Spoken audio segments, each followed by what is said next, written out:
Yeah, like nice to meet you, by the way. I was super like random of like hopping straight into a pod, but Hell yeah. which I've never done, or actually maybe I've done it like once before It's for the some best like way to do it, completely for man. some work The thing. a podcast convos are cool. They like provoke you to like think harder and like really like what's a good question to ask right now?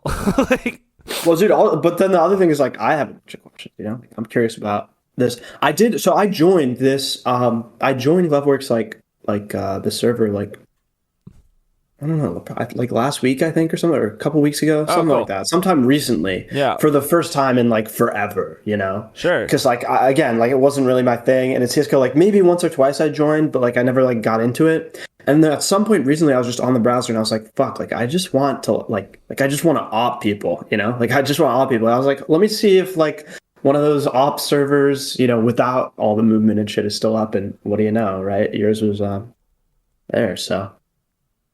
Yeah, man.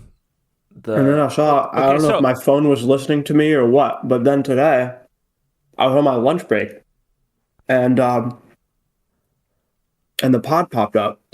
So then I was just, you know, that's fucking during the afternoon I was crazy, doing my bro. spreadsheet. I was Dude, doing the my spreadsheet and I was Gloveworks listening to the pod. podcast comes up on your YouTube suggested? Huh? Okay, well, for the record, like my YouTube suggested is like I have a lot of niche like CS and like source engine Yeah, shit yeah, on there yeah. already. So it's like not that crazy to think. But bro, no one listens to the podcast, dude. I don't know. It might have been. Hold on. Let me like backtrack. Like How did I get it? there's like we have like a whole 100 subscribers, you know, like each pod Uh, usually gets like maybe about 100 listens, right? So it's like it's not no one, but like bro, like, it's pretty much no one. Like there's no shot you're ever gonna run into. You can message all of your friends on Steam and shit and ask them like, hey, do you listen to the Gloveworks podcast? It's gonna be 100% like fucking what the okay. fuck are you talking about? Here's what it was. I just figured it out. So I'm subbed to Bird, Okay. and 8 days ago he has 16K subs, and 8 days ago he released a vid with 45K views. That's I figured out why opping feels worse in CS2. Yeah, yeah.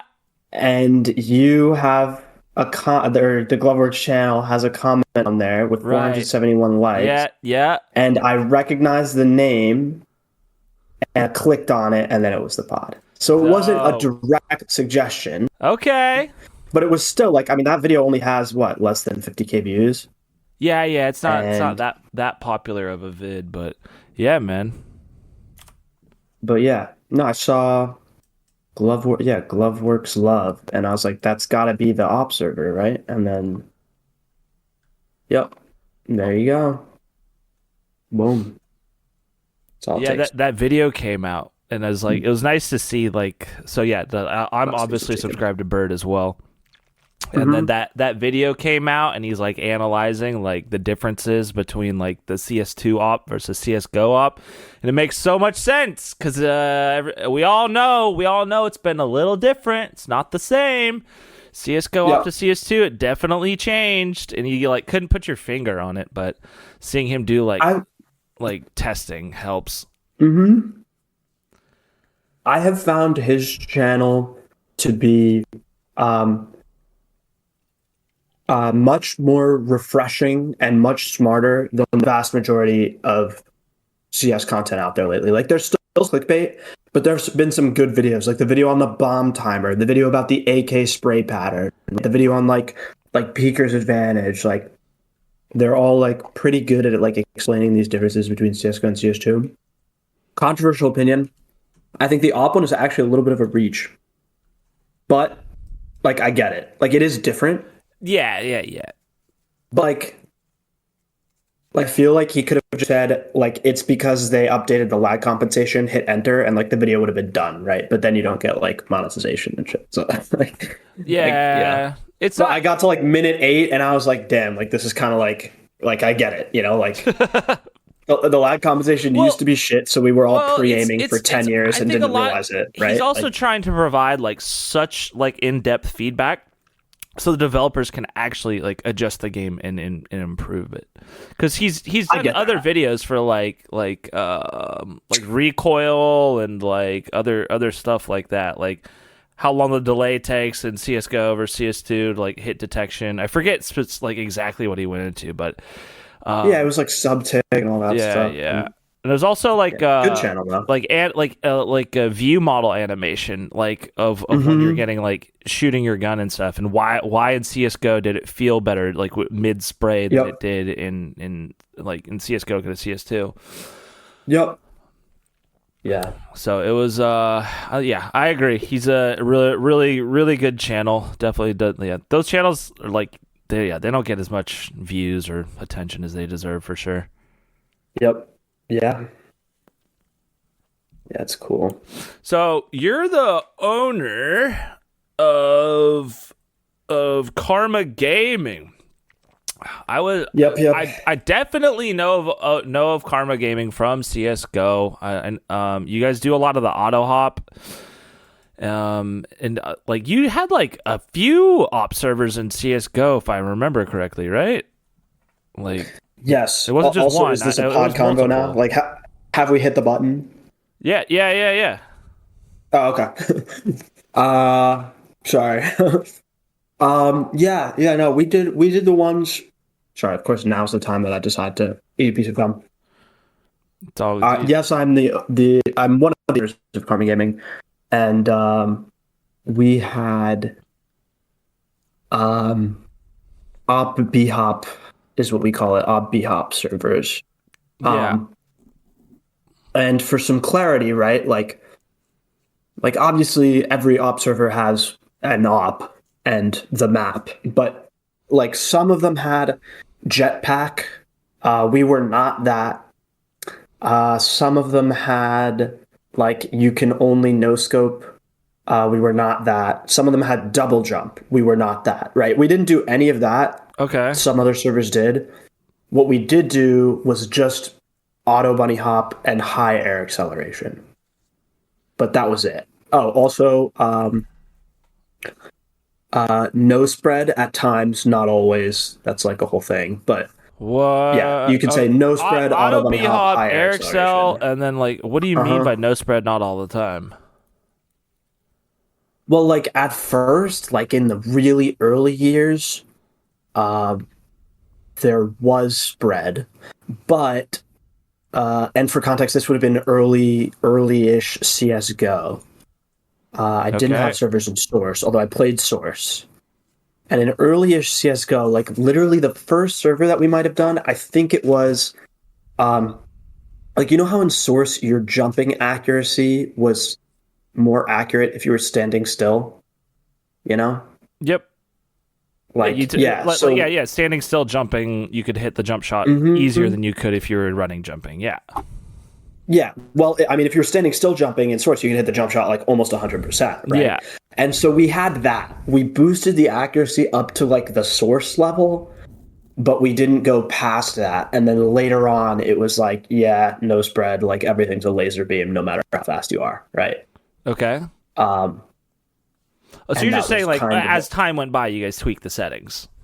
Yeah, exactly. Got it. Exactly. But overall, like, if someone was like, what was the Karma op server? Like, it was auto bunny hop, high air acceleration, and no spread. Like, at the end of the day, like that's what it became. Yeah. You know. Yeah.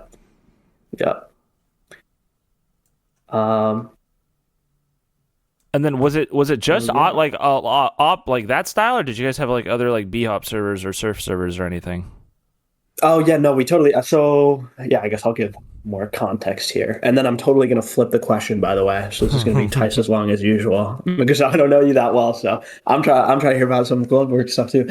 But yeah, no, so we had the Oppy Hop server, where I come from. Well, I guess, I mean, I don't know how deep you want me to get into it, but if you don't stop me, get deep, bro. All right, dude. I think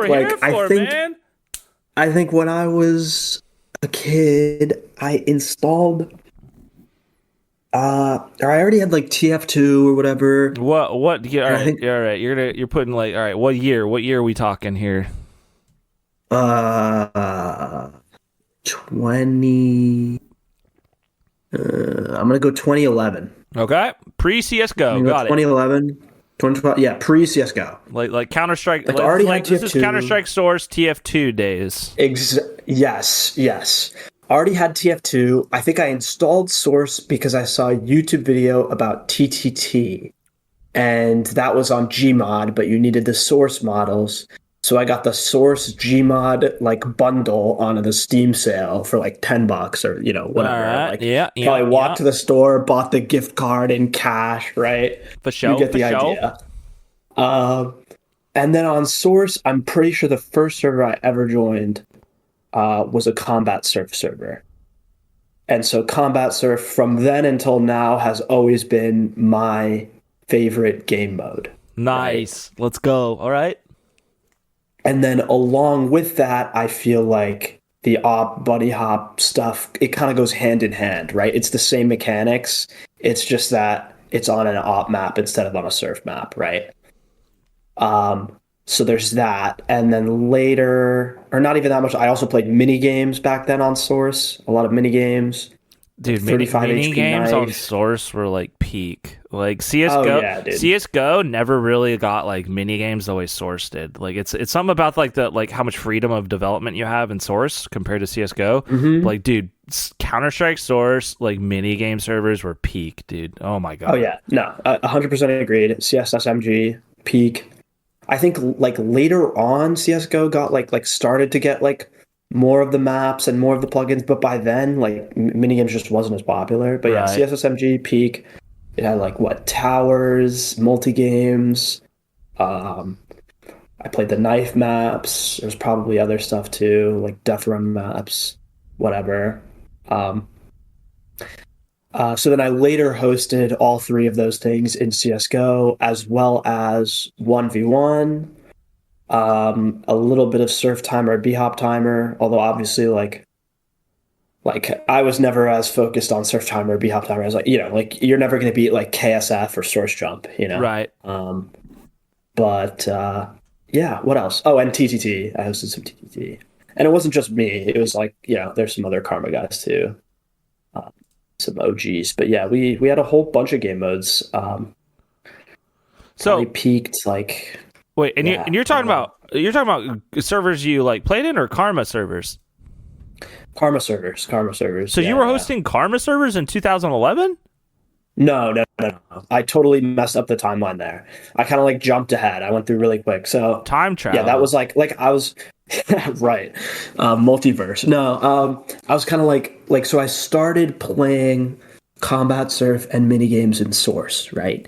And then that kind of inspired the game modes that we hosted later on, at least partially, right? In that when CS:GO came around, then we were hosting Combat Surf, mini games, and also Op Hop, and then expanded to whatever 1v1, TTT, all this stuff, right? Um, but yeah, from Source, I mean, in Source, I was like a scrub. I was just like I mean, I was bad at the game. Yup. Uh, I was younger. I was probably getting shit talked all the time, right? I was like a nobody in Source, and then in early Go, um, I was like an admin on some surf servers, and then I was like, I want to like make my own. So then I did that. Um, and then I had my own community um, called Nightfall for like a year or two that then merged in with Karma because I knew with them in Source, and then they made a server and I'd made a server, and then eventually it all just became one thing. Cool. There's more to it than that, but that's like the Yeah, yeah. What? TLDR. So what? You guys Fixing hosted? the timeline. You guys hosted similar servers? Like maybe a few months went by, and you're like, it's same community, and you're like, all right, let's just combine it all into one server type thing. Yeah, exactly. It was like I was, we probably even had logins to each other's servers, and I was going and fixing stuff on their server. They were probably Yeah. fixing stuff on my server, and Fair I was like, all enough. right, like what what's the point? Yeah. Cool. Yeah. Yeah, so but that's also Do the you odd remember thing is what I'm about not what a year with year around what year this was in CS:GO? I actually have a timeline somewhere. Let me pull up the timeline. And this is part of why I think this pod is so cool. Like the archiving this stuff is so important. Because like if we don't, who else will? I did Exactly. write like a forum post at one point with like an approximate timeline. Well, yeah, So because CS:GO is 2012. That's when it came out. And I mean, the it's beta, I think, though, yeah, right? I yeah, think it was yeah. So beta it was a 2012. janky ass fucking shitty fucking Yeah, video it was game. like It was bad bad. until No, it what, was very 2014, bad. 2015? Yeah. But For like, the first couple years were I rough. was on top of it. Like, dude, the second fucking CS:GO came out, dude, I had servers up. I'm like, let's fucking go, dude. Because Yeah, great choice. yeah, it paid off. Um, I was a big I loved playing Op India servers and in Counter-Strike Source, the Noob Galore server back in the day in Noob galore. Source. And then when CS:GO came out, I was like, where's the fucking op server at, man? Like, I don't really, and I've hosted, a bunch of servers before in Source. Like, I'm no stranger to the server game. I was like, Yeah. all right, well, I guess I got to fucking launch an op server. So let's fucking do this. And then, Yeah. I just been, dude, just haven't fucking stopped. Oh yeah, dude. Oh yeah. Um, were you playing on anything else other than, or like, was it just the op server that you noticed? Like, wasn't there like that was your main thing always? Yeah, Or that's really okay. the only like genre of like CS gameplay that I've focused on that I like actually like care about. I mean, that's fair. You know what you like. Yep. And like, dude, think about fucking hosting a KZ server or a surf server and like having to manage the leaderboard of like records of times and shit, and just like plugins that manage like people's how it calculates timing and checkpoints. And then like you have some of Oh the yeah. best surfers in the world that like complain like, dude, your server lagged on like I was setting a high score. Like, it's too much pressure.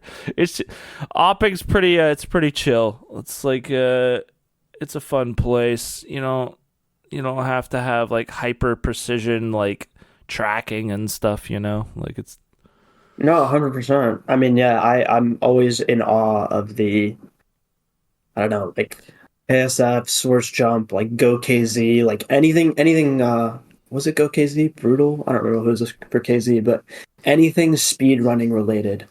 Like I've always yeah, that's never been exactly. my like favorite thing, but I've always had like tons I'll of watch the respect for anyone videos. They're hosting that. very, very Exactly, yeah. entertaining. On YouTube, I will watch fucking Surf videos, B-Hop videos, KZ videos. Like, it's dope. I fuck with it. Oh, But, like, 100%. I can't do that shit. Like, fuck that. No, yeah, no. Yeah, catch me on a tier 2, Yeah, like exactly. yeah. Yeah. No, I get that. Yeah, ops show. That's cool. No, so like, exact timeline doesn't really matter, though, man. So, Oh yeah, no. Well, to give you an idea, I was gonna say so the servers that I was hosting, like kind of by myself, or before the Karma guys at least, that was like probably 2015, 2016. okay. And then I think like 2017, 2018 was when it all kind of like came together. Makes sense. So not as old as like, your, I don't know, your GFLs or whatever, right? Yeah.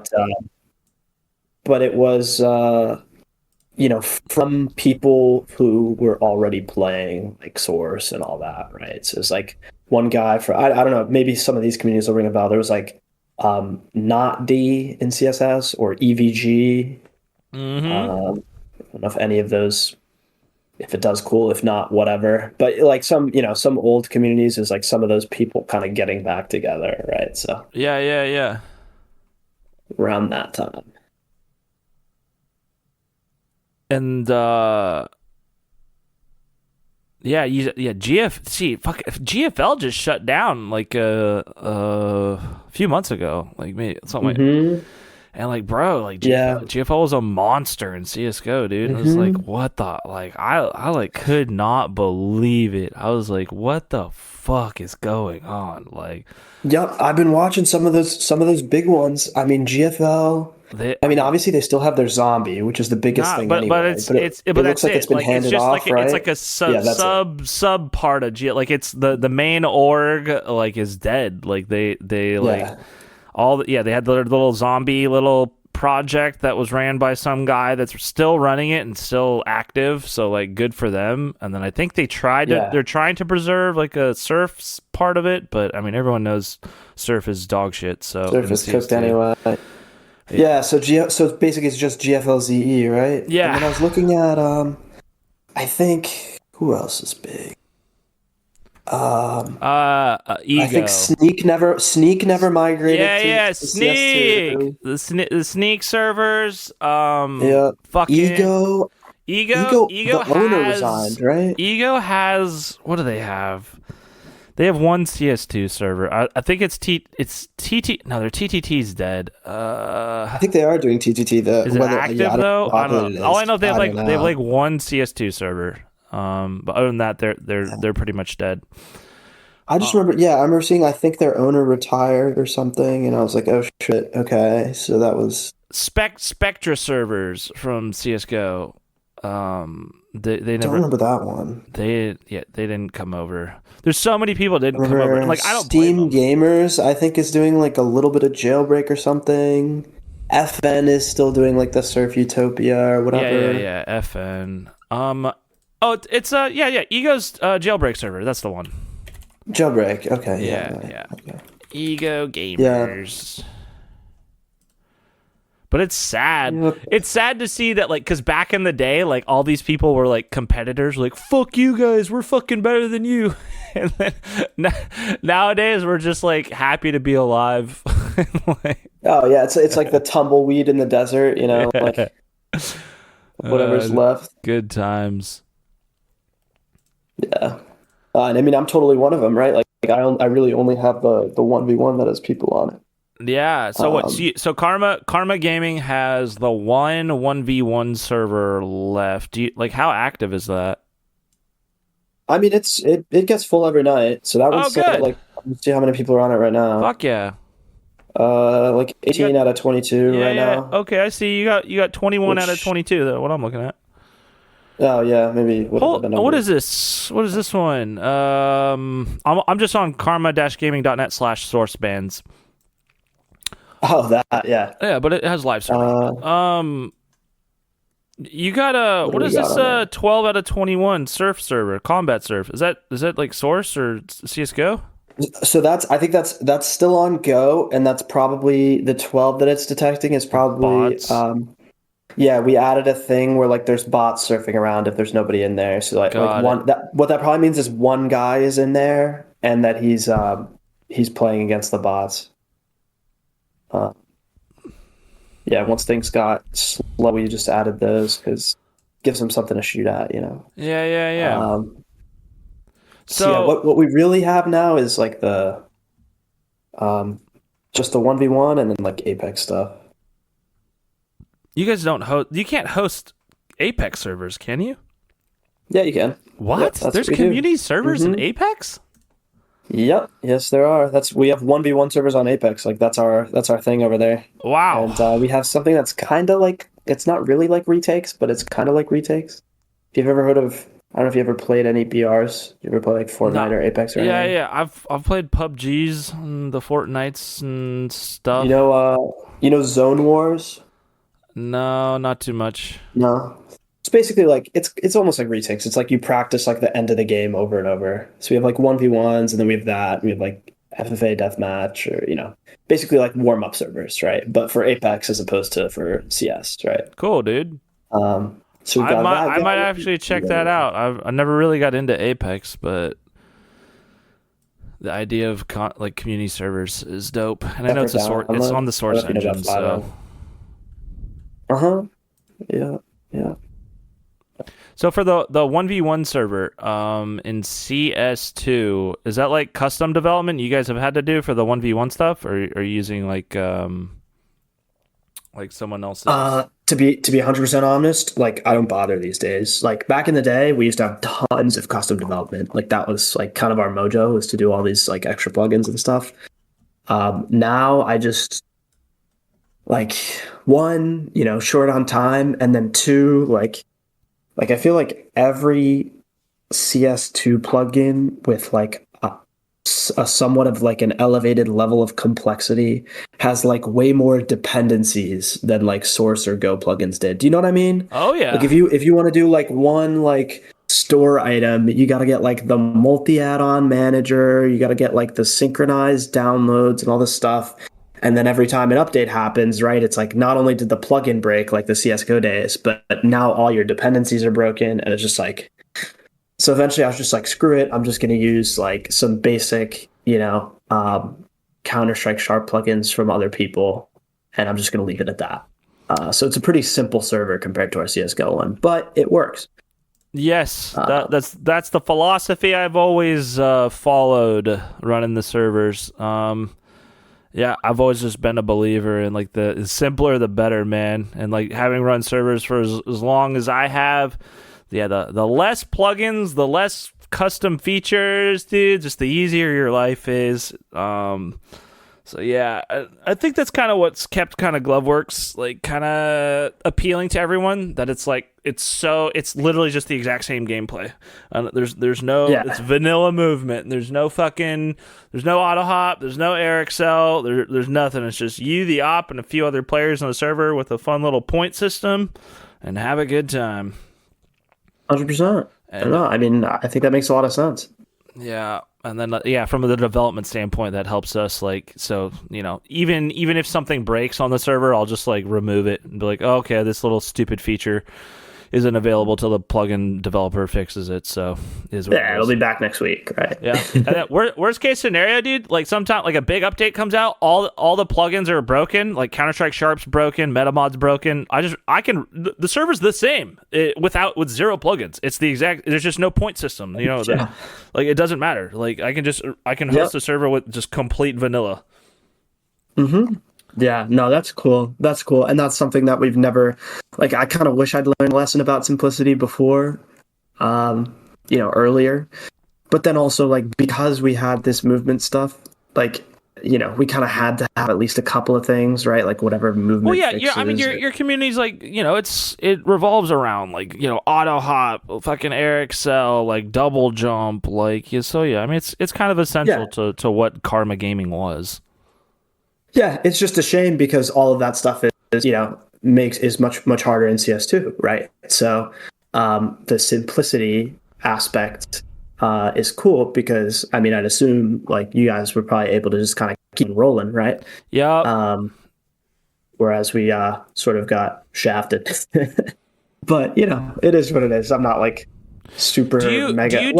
Do you do skins like weapon paint or whatever in the server? Back and forth. Like currently yes. When CS2 first came out, we didn't because we thought they were going to start enforcing the bans again. Yeah. Yep. And then also like there was a time when I think we had it. Like back in the day, like during the early days of CSGO, I didn't want to do it because I was scared and they were banning people. And I was like, no, it's stupid. Like buy your skins. And then later on, I think I eventually added it, but I had like a thing where it would like tell you if somebody had gotten it from the plugin or if it was like actually in their inventory, Oh, interesting. How okay. I hate the skins. Like I think it's fucking stupid to like. Right. Like I always have. I've always begrudgingly like put it on the fucking server. It got to a point in CS Go where like the server was starting to like reduce in population. You had to have it because everybody else did. Yeah. If the server didn't give you your custom skins, like people didn't play in it. So I was just like, fuck. Yeah, they connect. They do /WS, and if it doesn't work, they leave. Yeah, exactly. So I put it on the fucking server, and then like, all right, it worked. Like the strategy worked. More people played in the server because of it. But like, I've never, and I still don't like it. Like, I think it's it's against Valve's terms of service.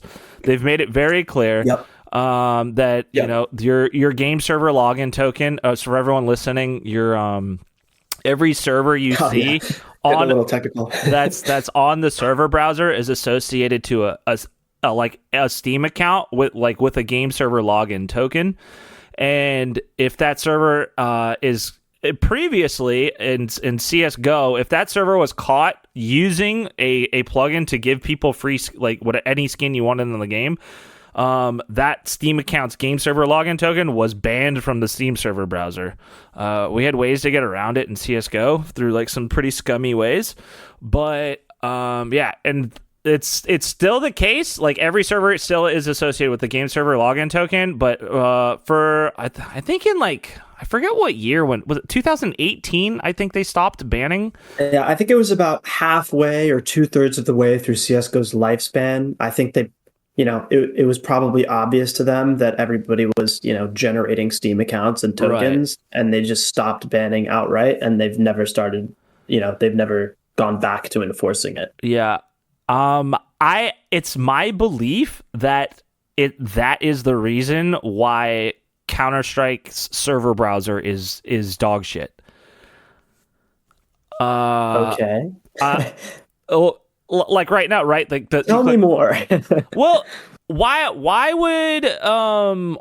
would Valve want to push their users to play in servers that give away free skins? It quite literally devalues Valve's money-making product, like the thing that generates them income. Community servers makes that generating mechanism less effective. So why would they want to push players to go like, why would they put a feature in the game, or like make a feature like it used to be, when every server they're going to go play in a community server browser lets them play with an op dragon lore? But if you actually want to op dragon lore, you have to pay Valve like $15,000. Okay, I see your point, but I'm not completely convinced, like on principle or on like the technical. Like, the way I think about it is, okay, like, obviously you can get skins if you go on a community server, right? But are the communities, is like, you don't get to use those skins when you go back to an official server, though, which is what 99 or 99.9% of the player base is doing. So the way I think about it is like, is allowing people to play on community servers actually reducing skin sales? I don't know, because one, you have the trading servers, you have the inspect servers, which facilitate the skin market, and then for like the people who are on Surf or on an op server or whatever, like if they started banning skins again starting tomorrow, are those people going to stop playing those servers? Like, I don't think so. Like, I see it as kind of like almost two separate demographics, so like I'm not completely convinced that that it would make a significant impact on like their bottom line, No, I don't know. I hear you. But and then also the technical part. Okay, let's say like theoretically they don't like us because we're giving people skins. Like, they could go back to enforcing it. And even if not that, would they like sabotage the server browser? Like, I think the server browser being bad is a product of like laziness or lack of focus, not like because they don't like it's obvious that we're not as much of a focus that we used to be, but I don't think they like dislike us. I think they just like it feels care. So bad though in its current state. Like, it feels fucking personal, It's like it feels so shitty that 90% of the of the community doesn't play in community servers anymore. Like, it feels intentional. Like, it hurts so much, It's hard to fucking think that like, oh, they're just lazy, they didn't think about it. Like, it just seems so intentional, and it's just like, well, why would if it was an intentional move by Valve to make the community server, minimize your fucking game, open it up, and then you hit refresh, and then moments later the thing's just full of spam, like, and knowing that it's within their capabilities to fix this issue, like, why haven't they? Like, how could they do this to us? No, I see what you're saying. And like I agree with that sentiment, right? Like, kind of, like at the beginning, I don't know. I feel like I've gone from like in the beginning, I was like so mad and so bitter and so like coping and all this stuff. and then what is it, like the stages of grief or whatever, and then I went into like sadness or You're whatever, like and reading then, like books about depression and stages of grief, right, and you're like, yeah, I've got like what stage of tissues and like grief am I sad on music. right now? This fucking hurts so much. I miss her. I want her back. Literally, I've got like the plush Pokemon or whatever, Oh my god, no, bro. no, but like now, like I'm so far into like the acceptance phase. Like I don't know. I'm thinking like is the browser being bad one reason, and maybe even the biggest reason that people aren't on community servers? Yeah, but there's also two other big factors. One of which is that there isn't actually like a quote unquote dedicated server anymore, right? Like you just launch the game with the dedicated launch option. Like, and even if you're using like a website provider or whatever, like that's all that they're doing. So like servers are harder for server owners to run now, right? Like they take up more space, they take up more resources, Oh, like they're you're harder to just set saying up. okay. You're making the point that the dedicated server applications resource wise, like it just takes up more resources to run it. You mean? Well, that, and I also think it's a bit harder to set up and to deal with. And then also like all of the modding progress, on the Source One engine, like all of that 20 years of development and progress and work was wiped, right? So I Yeah. think like the browser is definitely probably the biggest reason that there's so many less players on community servers. But I think you have two other big reasons there too, which is that all the old mods got wiped and it's harder to run a server, right? So like when you think about all of those things together, like I feel like it starts to feel less personal and it feels like more like, oh, this is just like the reality of moving to a new engine, right? Yeah. And it's part of why like I feel like even back in like 2021, 2022, when all the leaks were coming out about Source 2, I was like, I don't know, like, on the one hand, like there was the naivety of like, oh my God, maybe it'll be great. But then there was also like if it ain't broke, don't fix it. Like, how's this going to affect us? And what do you know? Like, now we're all screwed, right? That's interesting. I mean, yeah, I agree with you. So, like right now, so I mean, how deep are we into CS2? It was September We're at like 2020. a year and a half, no, Coming close to a year and a half. I think we're year and a half. just shy of it. Yeah. So we're like a year and a half in, and looking at the development of features. 2 years since beta or alpha. Whatever. 2 years since alpha. Yeah. True.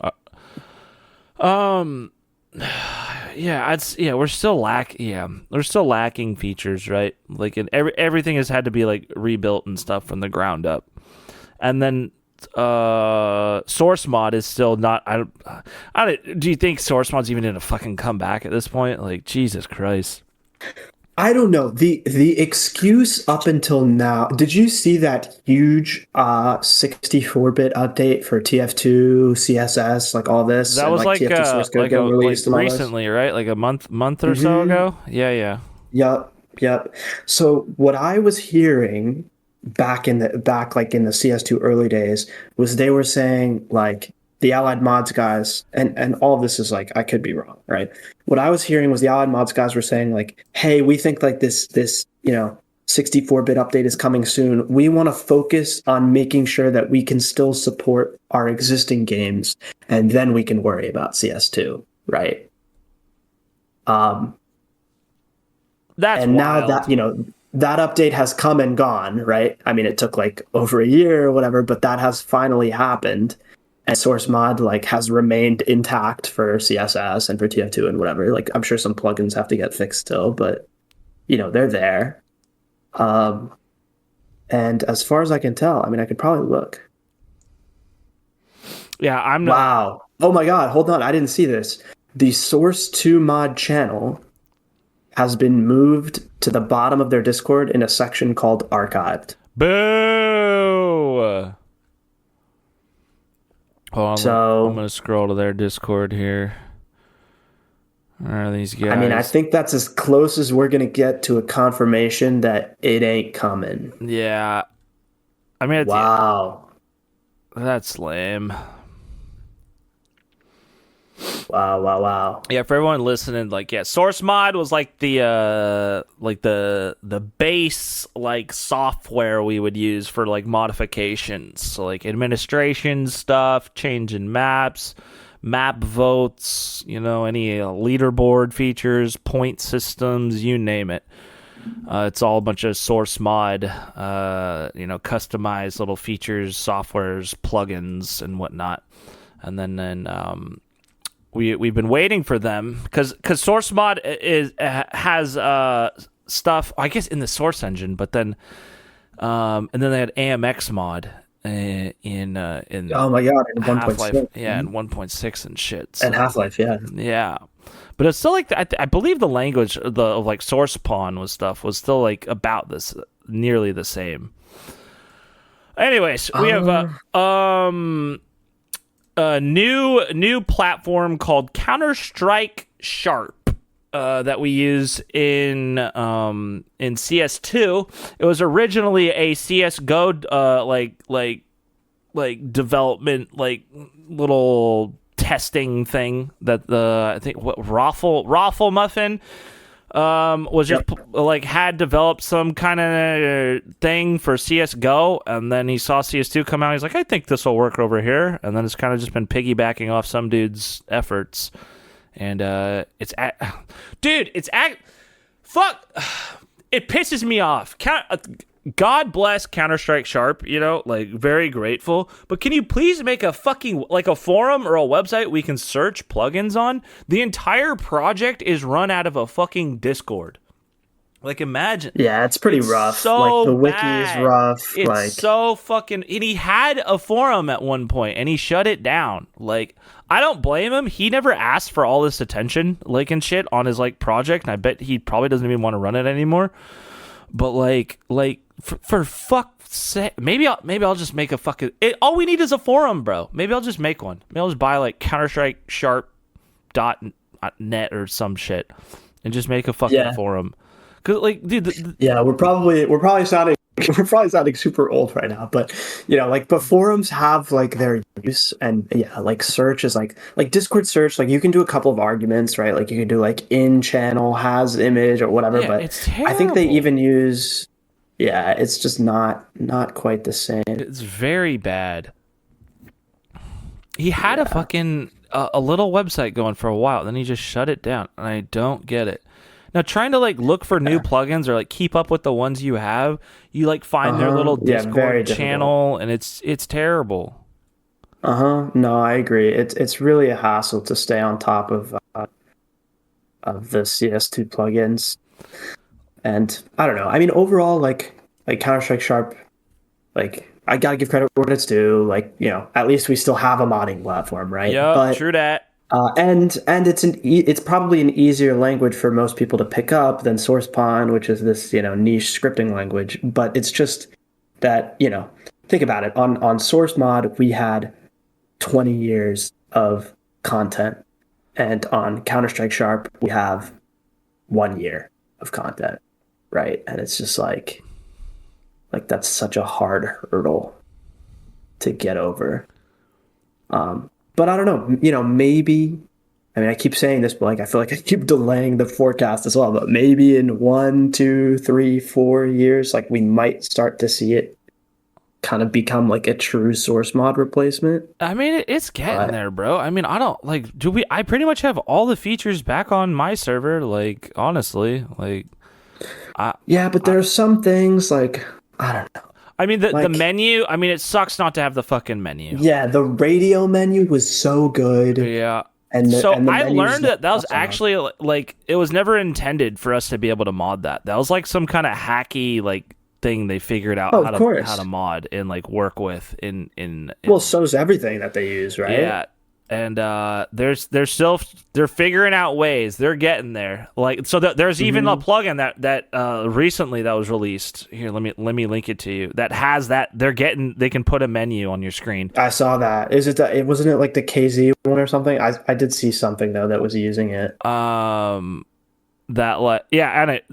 they're figuring out ways, man, to fucking get that system in there. It's like hard set on a coordinate, like on your screen. So if you're on like, if you want to set it to like the right, the left side of your screen, if you're on 4x3, it won't be there.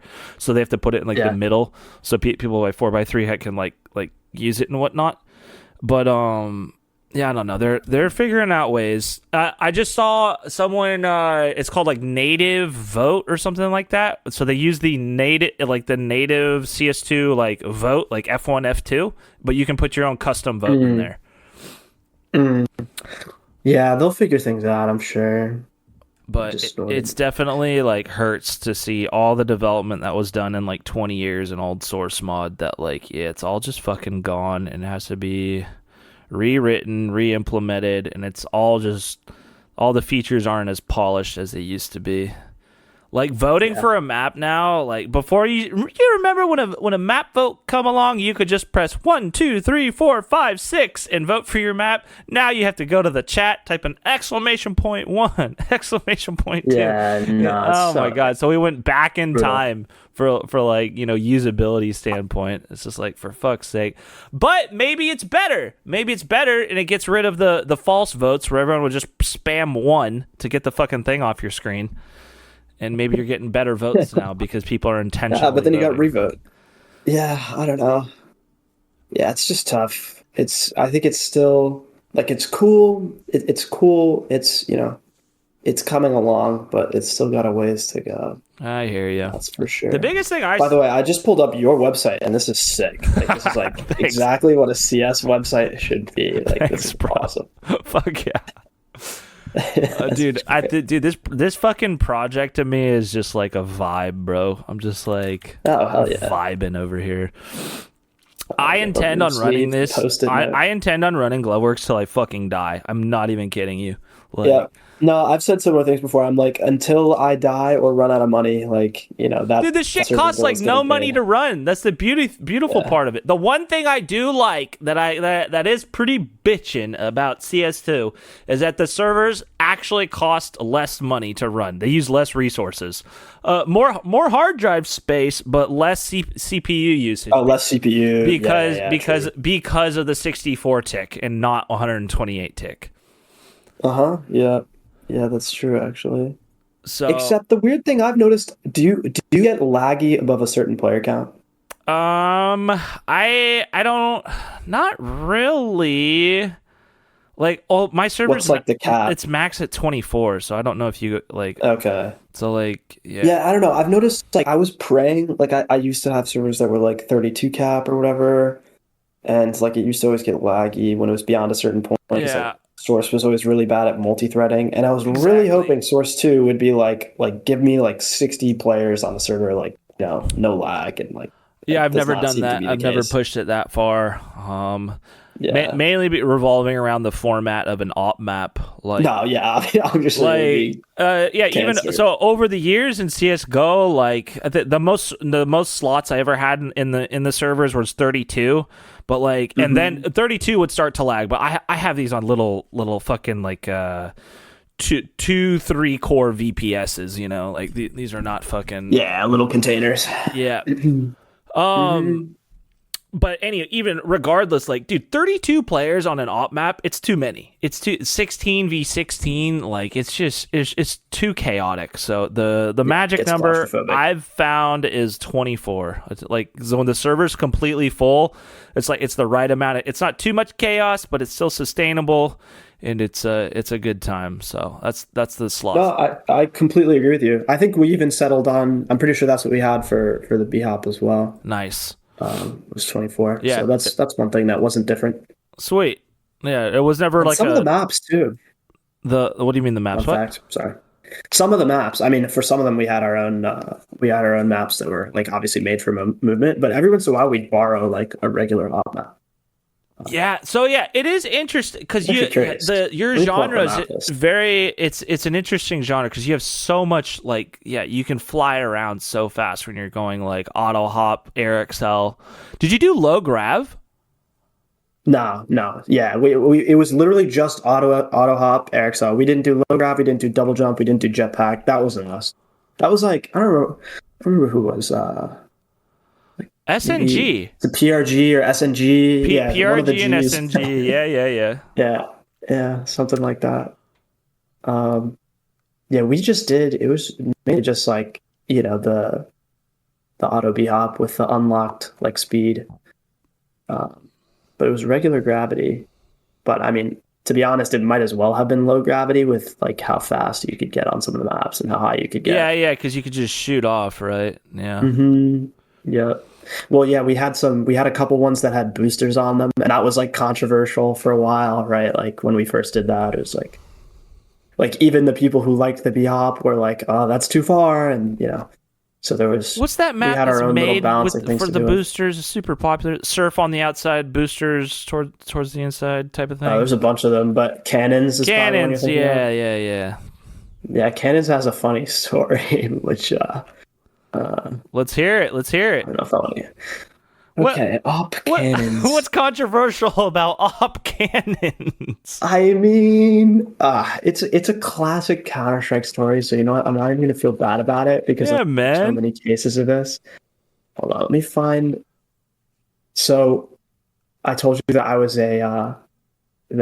a CS Source minigames player, right? Absolutely. Yeah, I that's where I remember op cannons from. I Exactly, every exactly. fucking mini game multi selection fucking one I would play, bro. I get the Yep, cannons one. Get the cannons one.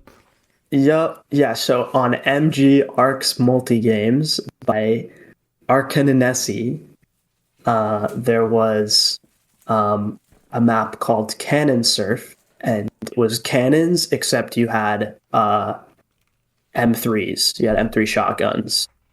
And then I remember during the B Hop days, I went and I was just playing CSS minigames a random day, like, I don't know, connecting with some old friends, whatever. I don't remember what I was doing, some server event. And I saw that map and I was like, okay, what if we brought this to the CSGO server and put ops on it? So then Okay. I did, questionable morale. I just ripped the map out of the multi games, Okay. Okay. fucking All map, right. put it So on the CS:GO server. yeah. So Okay, so what's your opinion? What you did is, and the reason why you bring up more morals, is because this is a map from like someone made this map inside of the mini game environment. You took it out and like turned it into like your own map. And are you saying like it's like questionable to take someone's like creation and morph it into your own? well, I think it is and it isn't, right? And it depends. It depends on the mapper and it depends on the license and whatnot, right? And I'm pretty sure, whatever it was, if we really get into the technicality of it, it was like a Game Banana upload, and the Yeah. Game Banana upload license is like you are free. I'm pretty sure like you can morph it, but not for commercial gain, It's and some like kind you of can't Creative take the original Commons credits off. bullshit. Yeah, Yeah. the Yeah. Creative Commons license, right? And so to be fair, I took it, I ported it and just that part of the map, not the entire map. So I did morph it, but I never, it's not like I was selling it. I didn't put any ads on the map. I never claimed that I was the creator of the map. Sure. I'm Sure. pretty sure. I don't even know if I uploaded it anywhere other than just the FastDL server. But if I did, I'm sure I put the guy's name Not there. for profit, I'm sure. Right, not for profit. So yeah, Lord knows I've done nothing but lose money on this hobby over the years. Um, but it would have been nice. I don't remember if I honestly, I couldn't tell you if I either didn't talk to the guy at all or if I tried to talk to him and I couldn't get a hold of him. I do remember eventually, the guy who ported that map, like the mini games map from source to go, Yep. did come to me and was pissed about it being on the workshop or something like that. But also like, and I took it off, whatever. But that was the porter. That wasn't even the original map maker, from what I What? remember. We have to have some type of balls to steal something, port it over, and be like, "Oh, you took my thing I stole." No, no, no. Well, to be fair, that porter had been officially approved by the guy, right? I By the see. original map maker. So there was the original map maker. There was like the approved porter. The approved porter had ported the minigames map, and the Okay. approved porter was not happy that I had repurposed the map for a different game mode. And then we have more twists here. Sorry. So, Let's do it. Let's I hear it. warned you. um, a Cybershock. Are we familiar? Oh Are we yeah. familiar? Oh yeah. Cyber show. Those Cybershock motherfuckers. Cyberjoke took the map, retextured it, renamed it, removed all credits from it, added a SteelSeries sponsorship onto it, and put it on Steam Workshop where it remains to this day, and that version never got removed. And this is CSGO. And this was CSGO, and I think also CS2. So this is the thing of, sort of like how you were saying, like, before you knew that guy was a proof porter, how does he have the right to say anything? It's like, how do I have the right to say anything about that, right? Sure. But there's also a clear difference, right? Like, at least I hope it's clear. Cybershock has gone under a lot of scrutiny from the community for stealing stuff, like from. Oh, and I think they deserve every bit of it, to be quite honest. Yeah, so do I. As does XPlay, and think about it, like we're seeing, GFL and Eco and all these like old communities disappear and getting like copy paste servers, but and I'm pretty sure they're like run out of a shell company or something. Like, I don't think they're a non-profit, Oh, Cybershock and XPlay? No, they're a for-profit company. Exactly. And like, the thing, like the creators and like all gaming communities, like we just want our credit like on there. Like, I'm not asking for much. Like, you're welcome to use the map, but like just put my name on it or something, for fuck's sake. Yeah. And I think that's the main thing. But yeah, we got other cool maps too. Here, I actually pulled up. I'm trying to think if any of them overlap. I remember we used to have more overlap. Like, when it started out, it was truly like we took the regular op maps and just added B-hop on them. But then obviously over time that became a little unruly. So we got more custom ones, but there's definitely some non-custom ones. I don't know, like Aztec, Garden, Ice World, India, obviously, Incline, Japan. That is a very Lego 8, Lego 2011, 8, 2016. Japan's Lego Arenas. Japan's definitely one of those B-hop maps for sure. Minecraft Crash. What else? So, let's see. Did you ever get into mapping? Not like mapping, not really. I was a porter. I was a serial porter. Like, I probably ported like 50 plus maps from source to go. All right. But I think I probably made like 2 original maps ever. Got it. So yeah, that was probably the extent of my experience. But I also did like after porting maps, like if there were little differences in CS:GO and the players were like, hey, can you like lower this wall here, or like make this like ladder longer, I'd do stuff like that. But can't really call myself a mapper, to be honest. But I had a couple guys who were mappers, and they had some pretty awesome ones that they did. Very cool. What about you? Oh, I'm a mapper, my friend. Oh, hell yeah. Awesome. That's yeah. Do I know any of them? I don't. If you play in the server, let's see. I think the most popular map of mine in the server now. You don't really play in CS2, huh? Well, I did recently once or twice, but I don't know if I'd recognize the map based on name. It's Op Gulag. Gulag. Here. I'll shoot you my Steam profile. You could just scroll through. Already gotcha. I beat you to it. Yay! Let's see. Zoomer, Farmers Market, India. Well, obviously India.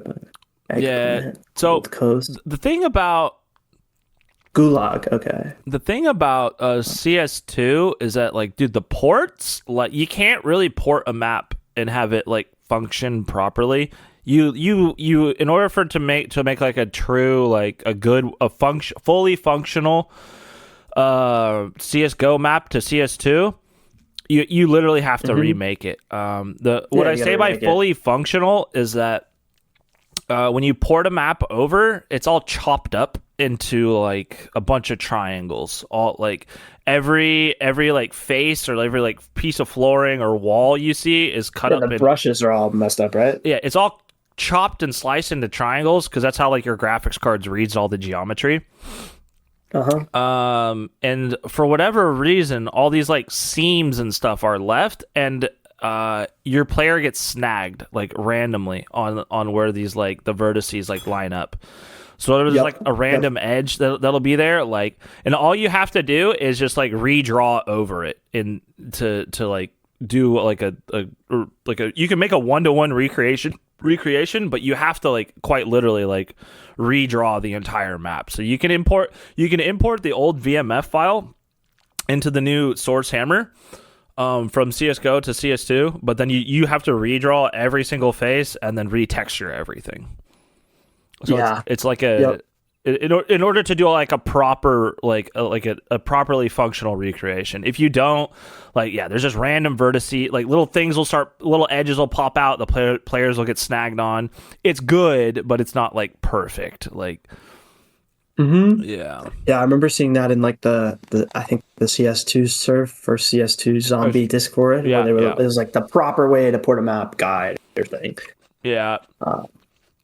Well, even the guides you see, like, they're all gonna, like, you're gonna run it through like a Python, because I've done it all. Like, I've tried to figure out like what's the best way to do it, and like I've spent like a fuck ton of time. The first to go ports were a walk in the park. Same engine, just from one game to the other. Yeah. That's super easy.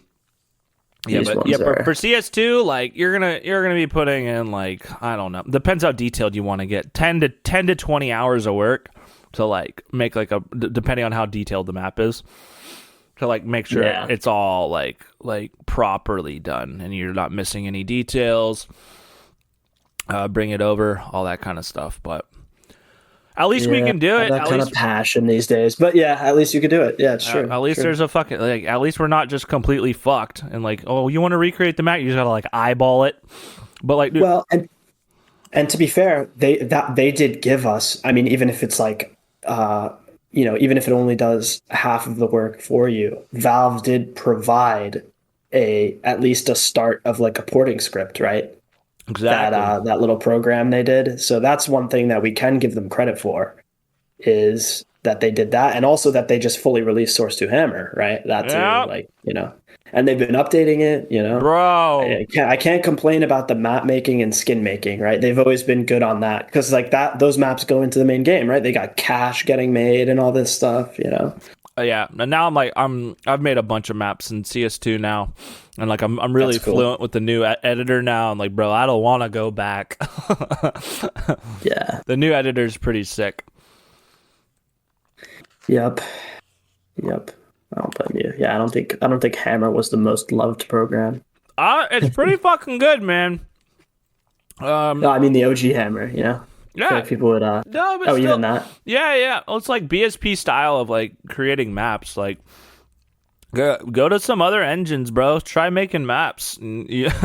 Guarantee you'll be you'll still be like, man, Half-Life 1 Hammer was still kind of better than this. Like, because I'll take your word for it. It's so simple. It's just like like create a cube, chop it up, put some fucking that's materials one thing. on It's good with cubes, right? I remember people always saying like, oh, like, Source Engine is really good at like boxy things, but if you want to do like smooth things, then it's like, exactly. That's where it doesn't excel there. But it's all like grid related, like. And for Counter-Strike, that's fun. Like, that's perfect. Yep. Yeah, once you start getting into custom models, stuff like that, it starts getting like a little trickier. But yeah, pretty much any game model these days. Like on one of the map I just released a little while ago, Op Zoomer, I put a Zoomer. Yeah, dude. Check this out. It's not in the screenshots there because I added it after the fact, but I added a toilet on the map. And like I just fucking Googled like a prison toilet on the Google. I found one on some model website for like $4. I'm like, all right, cool. And it takes about a minute or two to set up all the files in the game, but like it's in Source 1, bro, you'd had to run that through like Crowbar and oh yeah, like all these what was it, proper or I don't know. You'd have to run it through like all these converters just to get it into like the game and shit. But like at least we have an updated engine that's like up to speed. And like any FBX file of like a model, you can kind of just drop in and it works. It's glorified drag and drop, right? But yeah, I mean, at least we can do it. Thank God. True. What are your thoughts on Cash coming out? Cash coming out. I hope it actually makes it into the game officially. I don't know if you've seen. There's some back and forth on that, right? Yeah. I hope it makes it in. I think it deserves it, and I think people should give it a chance. All right. So, You know, people think that, well, the thoughts about Cash even back in the day, the reason why it was removed, so it was removed from CS:GO for some time, and people think that it was removed from CS:GO because they didn't own the rights to the map. So because they don't own the rights. Like it's FM Pwn / Volcano's map. Yep. So in CS2, do you think Valve will put the map in their game if they don't own the rights to it? I think they might. I think if anybody would do it, it would be them. And I think that with enough hype and pressure, they'll be extra inclined to. And I think they can probably see all the hype right now.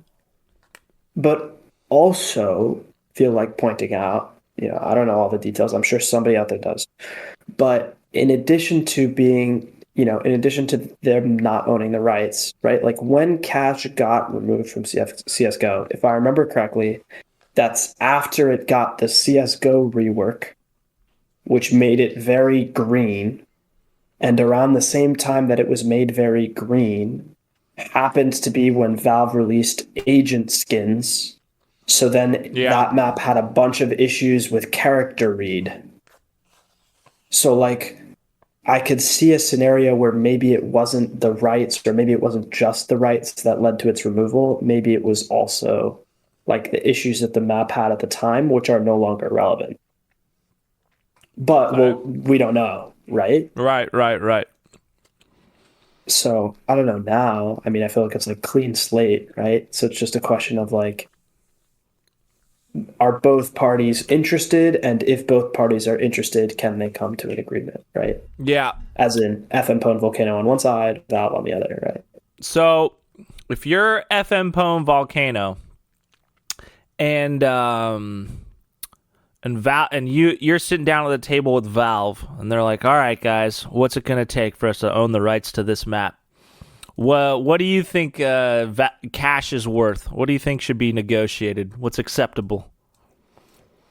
Oh my God, I mean, it's like whatever the number is, it's higher than you think, right? Like I remember there was something that leaked a while back. I think some map prices leaked, and I'm pretty sure it was in the tens of thousands of dollars. So I guess it was like at least it was like 150,000 for Anubis. Yeah, maybe even in the hundreds of thousands, right? And that's just like, and that's if it's a one-time fee, right? Like if you're smart, I mean, who knows if Valve would accept it? But if you're smart, you'd push for like some type of royalty instead, right?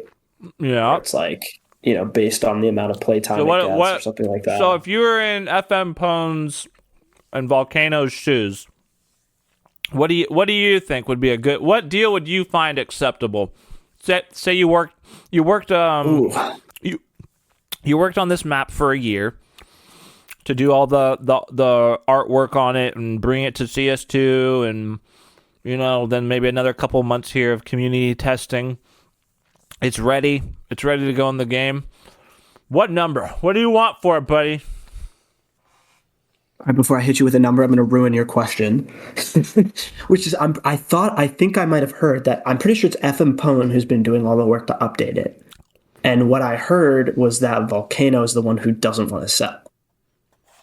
Oh, so that's interesting. That's an interesting, good, maybe part of this. Again, I don't know. That's great. I'm not a reliable source. Nah, fuck them. Fuck Valve. My map, bitch. Right. Because it is his map. It's not. FM Pwn's just has done artwork on the map. It's Volcano. Volcano made the map in Counter-Strike Source long before FM Pwn got involved. Yeah, it's interesting. Yeah, it was a Counter-Strike Source map for like ESEA and CEVO and shit. Yeah, so you could say he's got, the layout Yeah, and yeah, FM exactly. Pone's got all the art or Yep. whatever, right? But at the end of it, like returning to your question, I think on the one hand, like I would be like I would know that I have something that's quote unquote priceless, right? It's not priceless, but it's very expensive because it's very unique Mm-hmm. and very and desired, right? Like what determines the value of something is its demand, right? And everybody wants this map.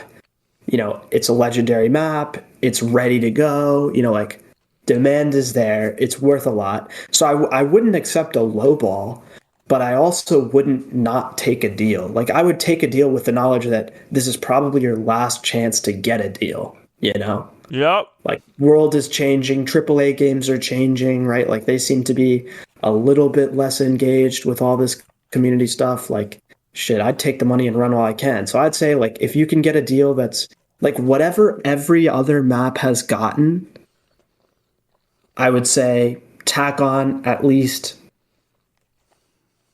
10% to that. And anything at that amount or higher, I would take. So if Anubis is really 150 or whatever, I don't know. I can't do math, but whatever. Add 15K, right? Okay. Like if we're talking, well, I don't know, ballpark 175 plus, like, oh my God, like, are you kidding? I'd take that immediately. Like, I'd take that, I'd dump that all in index funds and I'd enjoy the rest of my life. Like, I mean, I'm not saying it's not $1 million, obviously, but like, that's, you know, you've put hundreds, if not thousands of hours of work into something and, for fun, to be honest, and you have the unique But Senor opportunity to FM cash Pone out on it, like has do for it. sure put in thousands of hours. Well, 100%. what for sure doing the making it shit green in CS:GO, then ungreenifying it, and then the work into CS2. He's definitely spent well over 1,000 hours on the map. Wouldn't be surprised if he's over 2,000. I just thought of a fun question. How much would it take if Valve offered you money for Gloveworks? Oh, all right. It's not sellable, my friend. I love it too much. No way. Okay, and now you sound like what we've heard the rumors Volcano sounds like. No, I get it. I fucking get it. No, like really no amount, like not even. Nah, dude. I'm not gonna like, bro. I'm running this till I fucking die. Like I don't. $1 million. It's like what am I gonna do with $1 million? Just buy a fucking like a house or something? Like I'll buy a house and a boat. Yeah, like whatever, dude. I'll make that like another way. Like it doesn't matter. Like, dude, bro, you buy a house and a boat, and then you make gloveworks or something. Nah. Gloveworks. It's not. It's basically, dude. I've been working on this for like 13 years now, bro. Like, no, I get it. Like it's like it's been it would defeat the whole purpose of me running this. Bro, I had to have some fun with the hypothetical, but I agree. Actually, I have IRL friends that I like. Some of my close IRL friends, dude. I met like playing in the fucking server, dude. Like, yeah, like, yeah, wow. like I cannot wait to talk to you in 20, 30 years and like see you in the op server, bro. Like I look forward to it. Like, oh yeah, bro. That's what I like. Yeah, because I have people that have been like, I haven't seen their ass on like 10 fucking years, and I'll just see them like they just boot up Counter-Strike 2. You're like, dude, you're still running this thing? I'm like, yeah, what's up, dog? The way people come back, it's crazy. Like in CS, like no other game too. Like people disappear for years and then they show up in like DMs and stuff. It's awesome, honestly. Like it's one of the coolest things. Yeah. But then also some of those times in between are low-key depressing. Like there have been times, where it's like, fuck, like where is everybody? I don't know if you've ever felt like that. But oh yeah, definitely. I've had some of those like shit, man. Like I miss this dude, I miss this person, like this person, like fuck, like where'd all the CS2 was tough, bro. The first 6 months of CS2, like bro, it was fucking crickets. Rough. I don't remember exactly what happened, but like something started because I still host them to this day. I do Woohoo Wednesdays, and it's just Wednesday night 6 p.m. Pacific. You get on and off. I would spend over an hour every Wednesday, like messaging my entire Steam friends list, everyone I know on Discord, blowing like at all in the Discord, still Discord DMs, Steam friend messages. Getting people in the server. It probably took like like close to like 2 months of like doing those for it to like pick up traction. But like it's still like that's unreal commitment right there. Like I just gotta fucking applaud that. getting the ball rolling. I'm like, get in the fucking server, you fuckers. That's the ultimate respect, because everybody talks about like, oh, like revive this, revive that. It's like you got to put the work in. Like you got to be there every day or every week and like sending those messages. Oh my god! That, so and like, dude, they're like fucking respect. Thank you, I appreciate it. Yeah, there'd be that Wednesdays. Is the hardest part. There'd be Wednesdays to go by. I'm like, I don't want to do this. Like, I don't want to fucking play Counter-Strike right now. Like, I don't want to op. But like, nah, dude, I gotta keep this motherfucker alive. Yeah, that's awesome. Honestly, like hearing that, like it's almost like, wow, like I've like lost some of that, you know. I like, get it. I feel like my level of like drive and all that it's not there anymore. But like, dude, that's like it's heartwarming to hear anybody like talk about community servers that way. You know, we got something special here. You know, well, dude, the idea of a community server to me is like kind of the coolest thing I think that like humans can do. Like, because it's like your local bar, your local pub. Yes, the third place. But it's a click away. Like, you don't need to get dressed. Like, you can just be butt naked, like, and log in and have a yap with, like, your homies that are, like, playing video games. You don't even need to... Like, the thing about the local bar is that, like, if you move away, like, to the other side of the country or something, you can't go to your fucking local bar anymore. But on the internet, it never goes away. It's still always there. Mm-hmm.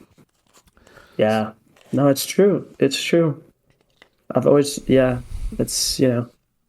I just talked to Turkey Sniper. Back in CSGO, he started playing the servers, dude. He was just this annoying ass squeaker kid out in like Hawaii. Like, he's a little squeaker boy. And I thought it was funny to give him admin. And I don't know, it was good times. And I hadn't talked to him in fucking years. And then he just popped up on the server like a few weeks ago. And I'm like, Turkey Sniper, what the fuck is up? And he's got like a deep ass voice now. He's all grown up and shit. I'm like, oh shit, you're not a squeaker anymore. It's like, yeah, man, like I'm all grown up. Like, I think he's like maybe going into college now. I think at the time he was like 13 or something. Yeah. And like, bro, it's just like, fuck yeah, dude. I don't know. I really fuck with it. And I'm not kidding. Like if I were to sell it, like, how am I going to keep in touch with these people that I've like created relationships with for all these years? Like, if I get rid of it, like I can't. So it's like, nah, like it's quite literally priceless. True. Like, even all your Karma Gaming people, they're still on the internet, bro. Like, you know, like they'll come back. Yep. Yeah, and some of them I still regularly talk to, but it's just, a few others like drift away, but people come back. You know, so you got like boomerang type.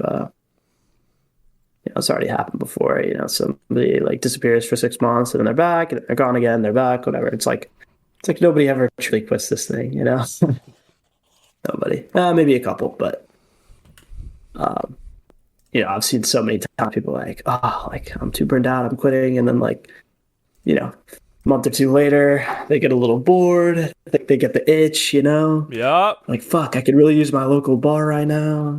Hit the pub, have a pint, have a chat. So I just DM'd you on Discord. I made a calendar. Every month has everyone's like birthdays. I messaged everyone I knew to send me their birthdays. So I have like over 150, like 150 players' birthdays. And just like fuck, this is so sick. Oh, and then I have the previous points leaderboards of the previous year's like top 10 players. The month of that time, yeah. Yeah, so okay. Yeah, you can see like on the bottom left it has and dude, and then you can fucking have your own fucking calendar on the wall, bro. This is so cool. That's like one of the most creative things I've ever seen, honestly. What else you got on here? Shit. Yeah, I've got some merch I was thinking about for a while. I never actually dropped it, but yeah, actually let me. Oh my god! Then I get pictures of people wearing the merch. I can't sell this. It's a Counter-Strike server, and someone's out there in the world wearing like a gloveworks t-shirt, bro. Like, it's That's so awesome. the feels are like too good. Not for sale, but I'll sell my maps. If Valve wants to buy my maps, bro, I'll fucking sell them a map. But to me, I can't sell like the community, the people. Like I'm never. I can't sell that. Can't do it. Can't do it. Oh, you got these. The car design is sick too. So I'm just peeping the merch now. Thanks. The calendar is really awesome, man. Yeah, that's how I feel about our.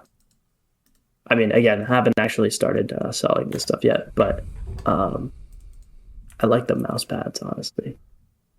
If you feel like peeping, but yeah, no, not as creative as that. Yeah, I mean, that's so cool. I've been trying to come up with a dude. I can't in my head put. Oh, dude, you have a recoil pattern shirt. That's sick. Yeah. Yeah. No, I dude. Yeah. Oh, okay.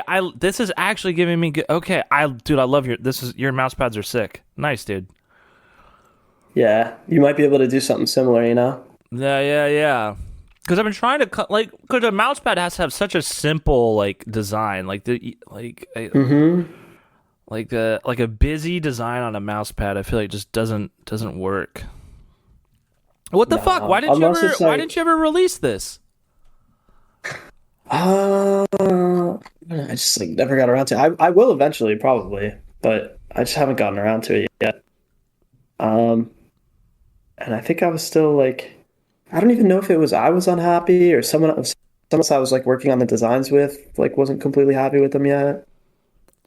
So I didn't drop it yet, but yeah, I got some stuff. So the way I have it, if someone buys a shirt, I give them a free month of VIP, or anything from the thing. So yeah, I don't even have CS2 VIP yet. Shows you how much work I've been putting into that 1v1 third. Oh yeah, which is not enough. Yeah. So the way I've set it up in CS:GO, I used what's their fucking Tebex. I remember that. Oh I used Tebex. That shut down though, didn't it? No. They're still kicking, bro. It's still yeah. Anyways, since there's no Tebex doesn't really have there's no integration for CS2 or anything like that. I use Ko-Fi or Coffee, KO-FI, and they have Discord integration. With their monthly member, I'm pretty sure. Yeah, if you just go to mygloveworks.com, you click on VIP, it'll bring you to that, and then so it basically just syncs to Discord, and then I just have and then I have the CS2 server sync to Discord. So when someone joins, if they have a specific role in Discord, then they get specific permissions. Dude, it works really well. It's little to no maintenance. The main thing you rely on is the Discord Counter-Strike Sharp plugin to work, but it's a little quirky to set up. But once you have it set up, I haven't had any issues. Yeah, then you're just cruising. Yeah, so just that's cool. Pray to fucking God that fucking plugin doesn't break. Right. But it is open source, all on GitHub. So if not, I've made a few friends in the developer community. So if anything, someone will fork it. Yeah, they'll just fork it, fix it, and away we go. But sync it up with Discord roles is pretty fucking badass. Oh shit! I had awesome. Breadsticks became a member 2 days ago. Shout out Breadsticks. Let's go. Hell yeah! Good stuff. So, did you ever do VIP in Karma back in the day? Oh yeah, we had tons of stuff on CS:GO, but not on CS2. What'd they get? What did we give them? One sec, let me pull it up. We had some good stuff, some dumb stuff. Let me see. Oh my god, where did I put this channel? There it is. We gave them so one of the cool things we had, so I'm sure you know, in addition to WS, there was custom weapon models, right? You know that plugin? We had some custom weapon models, right? We had that's pretty dope. We had some that other servers didn't have. We had Did you ever play COD? A little bit. A little bit. We had like the intervention, the DSR. We had the Kark. We had some COD snipers, and we actually had this cool thing where anytime the map changed, the camo on the COD gun would change, right? So it was like even the custom weapon models had their own skins. That's dope. That's dope. And other than that, I don't know. We gave them like whatever Quake sounds, like Fortnite dances. Yeah. Fists. Dude, yeah, that's what I did too. Riot shows. Yep. Yeah, it was always funny. And we'd also just let them buy store credits too. What? Okay, so you had store credits. What kind of store stuff did you have?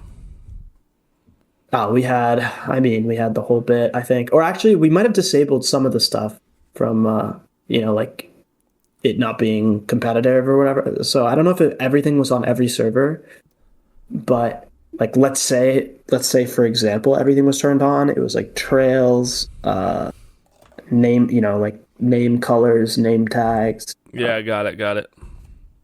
You could get like tracers. Yeah. Yeah, I've always been anti all that shit. Yeah, I remember. I think. Yeah. No, I mean that's understandable. Like if you like the clean experience. Yup. And I did too. Like I think I had it on some servers, but not other. Like obviously on like TTT or whatever. Who cares, right? It's like, like a kind of goofy. Well, yeah. Who gives a fuck? Jailbreak, TTT, fucking jailbreak. Do whatever the fuck you want. Have your little hats, trails, lasers. But I think on op, I got rid of the hats. Like anything that could interfere with the hitbox, it was pissing me off. You know, so I was just like, and I definitely never even equipped any of that stuff myself. Because once you equip it and you're identifiable, then people target you. So I was like, oh no, like I'm exactly. not gonna, I'm keeping my model default CT, you're not going to know a thing. I've always hated fucking tracers and hats and laser beams and all that shit. So I have never, ever put them on the server. What if they add shoes to CS2? How do you feel about that? I'm fucking sure, bud. Let's go. Jordans? You rocking with the Jordans? Surprised they haven't. I'm surprised they haven't done more with the cosmetics of CS. To be honest, I think they're going to. I mean, they did charms already, which I hate charms. By the way, that one I hate. Well, I hate charms. Charms are fine. The designs suck. Like they're so fucking dumb. Like I don't. Charms are whatever. Yeah. Like I don't care about them. Like I'm not a big fan of them. Like it throws me off. Like I'm moving my gun and there's this thing jiggling on my screen. I don't like something like it's fucking like nah. I don't like it. But it's cool. But like I personally think the designs suck. Like the stupid hot dog sausage bullshit. I'm just like, dude, this is ugly. I don't want to put this. No, thank you. Yeah. I'm sure they'll come out with different designs that don't blow as much. But yeah, the initial release was underwhelming. IMO. Oh, 100%. No, I still can't believe, I mean, back to the previous topic, whoops. But I still can't believe, like I can completely understand, you're going to a new engine. Like, there's going to be some content missing. Like, I get that, right? Or there's going to be things that take time, right? And historically, right, every Counter-Strike release has had, like, or at least since Source, right? Has been garbage and required updates, right? Even Go, garbage, and then after a couple of years, it's stabilized. Sure. But I still can't believe, with all that experience, and with what? We know that they were working on CS2 for at least, 3 years before it dropped. Yeah. And the fact, just to me, the fact that it dropped as barren as it was wild. Like, it's one thing to be like, it's one thing to be behind. They were way behind. And then the first, quote on we didn't even get an operation. The first thing we got was a skin battle pass. Oh man, I was kind of all right, whatever, next year, no problem, right? I've been here long enough, I know eventually it'll be fine. But everybody was getting so mad, and I was like, I can't blame these guys, they their biggest update after a year was the armory pass, and they added train, and they added train, a 10-year-old map that and that they had it in the trailer, but then they decided they wanted to do a bigger overhaul, all this stuff. You get what I mean? Yeah, I don't think anyone. What's fucking wild is that we can all say Valve's done a shitty job, and we all kind of feel the same way that they could have done stuff a lot better. But there, as far as, and who knows if the statistics are true, but that supposedly Counter-Strike's never been more popular, supposedly. I mean, who knows what kind of bot I think farms are out it's there? true. But I actually think it's true. dude, as far like, there's never been more active users playing Counter Strike than ever before, and it's just like, what the fuck, crazy. I actually believe it, or at least I believe it's somewhere close. And I do have some actual reasoning for that, which is when TF2 had the bad botting crisis, like last year or the year before, and you looked at the daily player count, right? And you'd expect it to go like up and down, up and down, and up and down, because like people go to sleep, right? And your game's obviously going to be more popular in some regions than others, right? But when when TF2 was going through a really bad botting crisis, it was a flat line, right? Which kind of makes sense, right? That meant that the majority of the clients that were logged into TF2 were 24/7 bots. Yeah, right? yeah, exactly. On CS2, if you look at like the weekly player count, right? Or even over the last 24 hours, right? The lowest it's been over the last 24 hours is like 500K. Right. And the top that it's been over the last 24 hours is 1.7 mil, right? So that is at least 1.2 million actual real people logging on every day. Right. And then out of the last 500K, some of those are probably I mean, too, dude, a few hundred, and maybe it some can't bots, be fucking right? 500, like a 500,000 bots. That's Exactly. It's never going to be a Exactly. complete zero. It's a worldwide game, so. Right. So if people want to say that there is, I don't know, between 1 and 10%, maybe 11, 12, 13% of the users are bots, fine. But these outrageous like comments that I'm seeing all over Reddit and Instagram and everywhere else of like, it's all bots, it's all 90% bots, 99% cheaters, 90% bots, 99% cheaters. Like, that's all cap, bro. At least I mean, I can't speak for what stuff's like in Singapore, but at least on NA East servers, it has always been the case that I log onto the game, I queue up, I get a game fast, and I almost never run into cheaters, right? Yeah.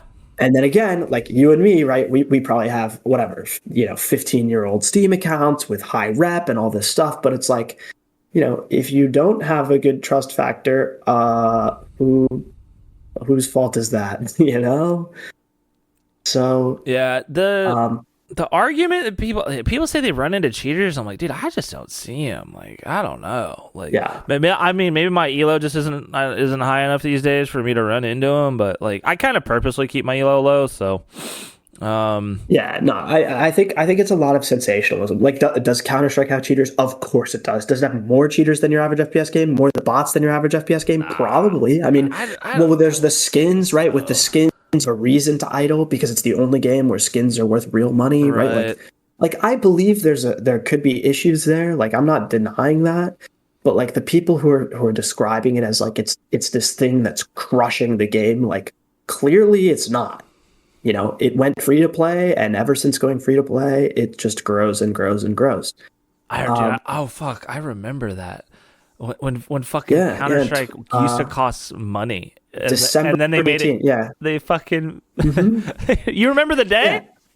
No, I remember the day. Yeah, it was Danger Zone. It grew and it grew and it grew. It peaked in. I'm looking at the chart. I happen to be looking at the chart right now. Okay. It peaked at 850K in mid 2016, and then it remained relatively stable and fell a little bit. And on the day of free to play release, it was at 580K. Right. So that was a good 3 years where it kind of plateaued. And then ever since free to play, it's just grown and grown and grown until now, where it's the biggest game on Steam.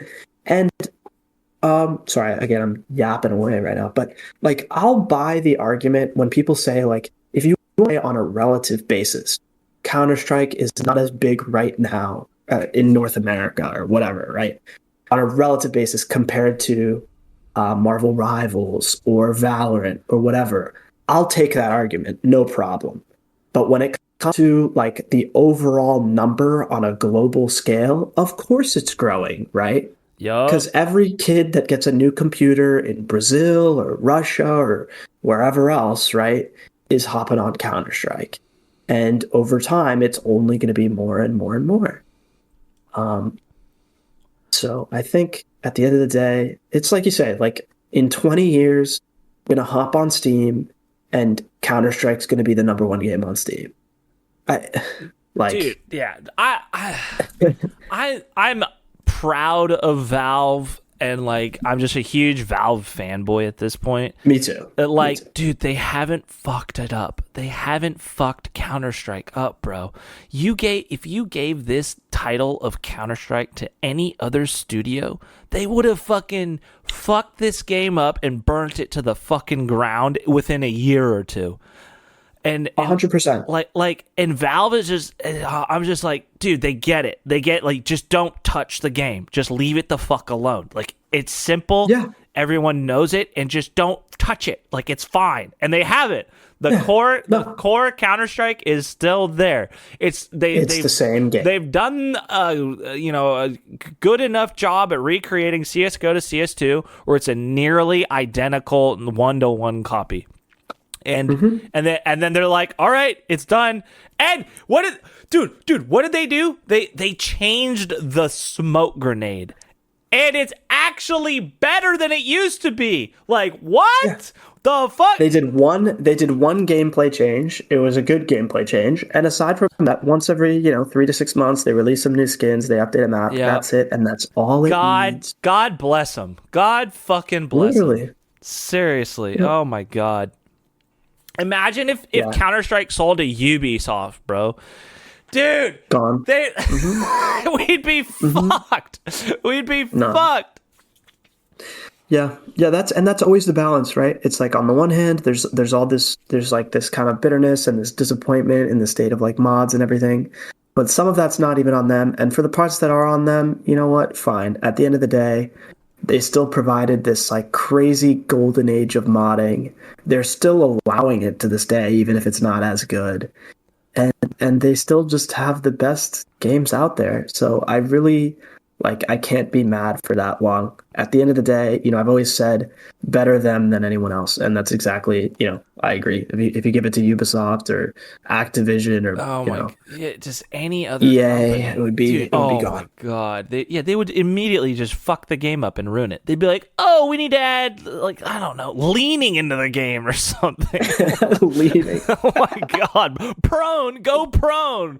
Oh, ADS. Seriously. Yeah, I mean, isn't it crazy? Like, Counter-Strike is probably like is it? I think it is. Is it? Valorant has ADS, right? So I think Counter-Strike is like the one big FPS that you don't have ADS. Right? Yeah. Are all guns? I don't play that much Valorant. Are all guns ADS in Valo or?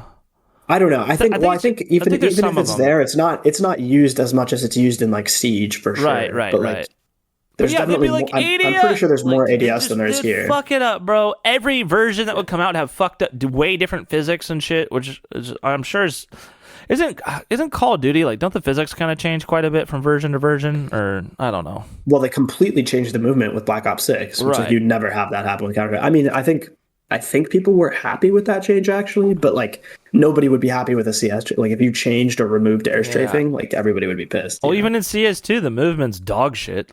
People, luckily, yeah, but it's mostly the same. It's good. It's good enough. Exactly. Or the core,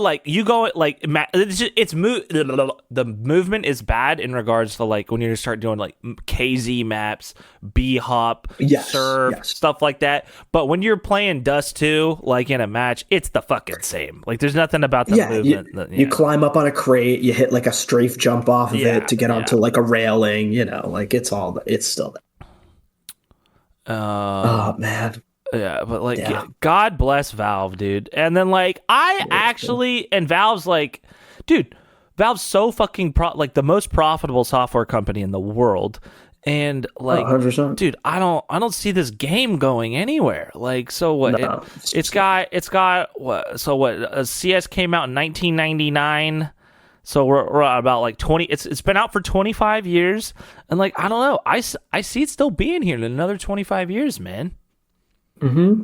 The only situation where I can see where Valve and Counter-Strike by extension goes completely downhill, and people have talked about this, it's kind of a meme, kind of cringe, but also kind of true. The only situation I could see is if Gabe dies, and whoever takes over for him, like decides to seriously change like the structure and the values of the company. Fuck, I never thought about this, bro. No, but I don't think like, no, come on, because it's like Steve Jobs dying, and then Apple's innovation comes to a halt once that fucker dies. Like, yeah, you're totally right.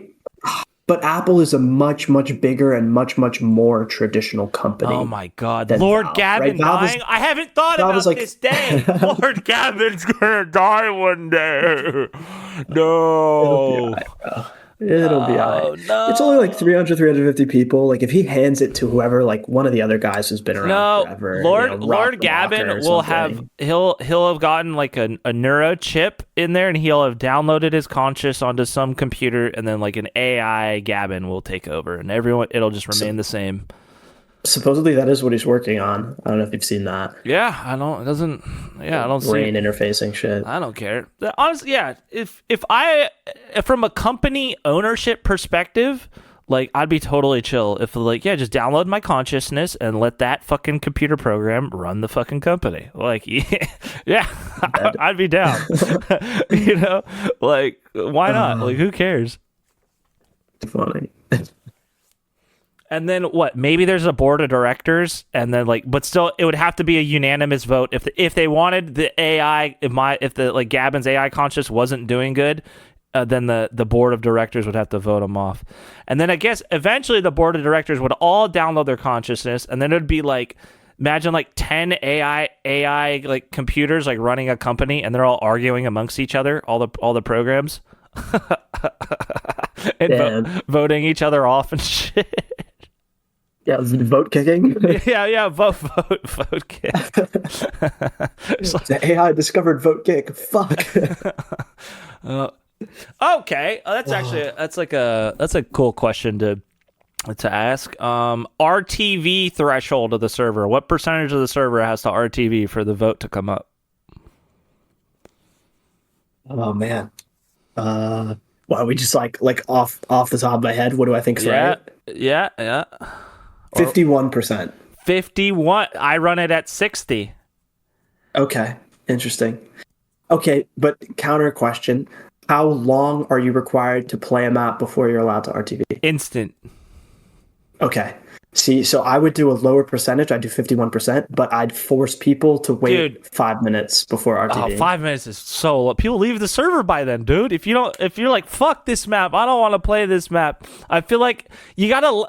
It's similar to the call admin report in my head. You just have to let people express themselves and let them feel like the server hears them. Like it's like your girlfriend's complaining to you, and like you don't need to offer her a solution. She just wants to be heard. Yeah, you just need to listen to her problems. So I have it at 60, so everyone can put in RTV. The server doesn't say anything, and it does listen to them, and it does mean something that they RTV'd. But the threshold isn't 51, it's 60%. So if the map changed and 60% of the server is like, fuck this, I want out, then a vote will happen. But I feel like if you don't allow RTV, especially for 5 minutes, like they don't feel heard, like, and they're just like, whatever. And the reason why I relate that to call admin is that I feel the same way about the call admin feature is that like when people do like exclamation point call admin, they report someone like 9 times out of 10, an admin doesn't actually respond. Sure, a little post goes into Discord and shit, and if an admin is in the server, they'll see it, but like nothing actually happens.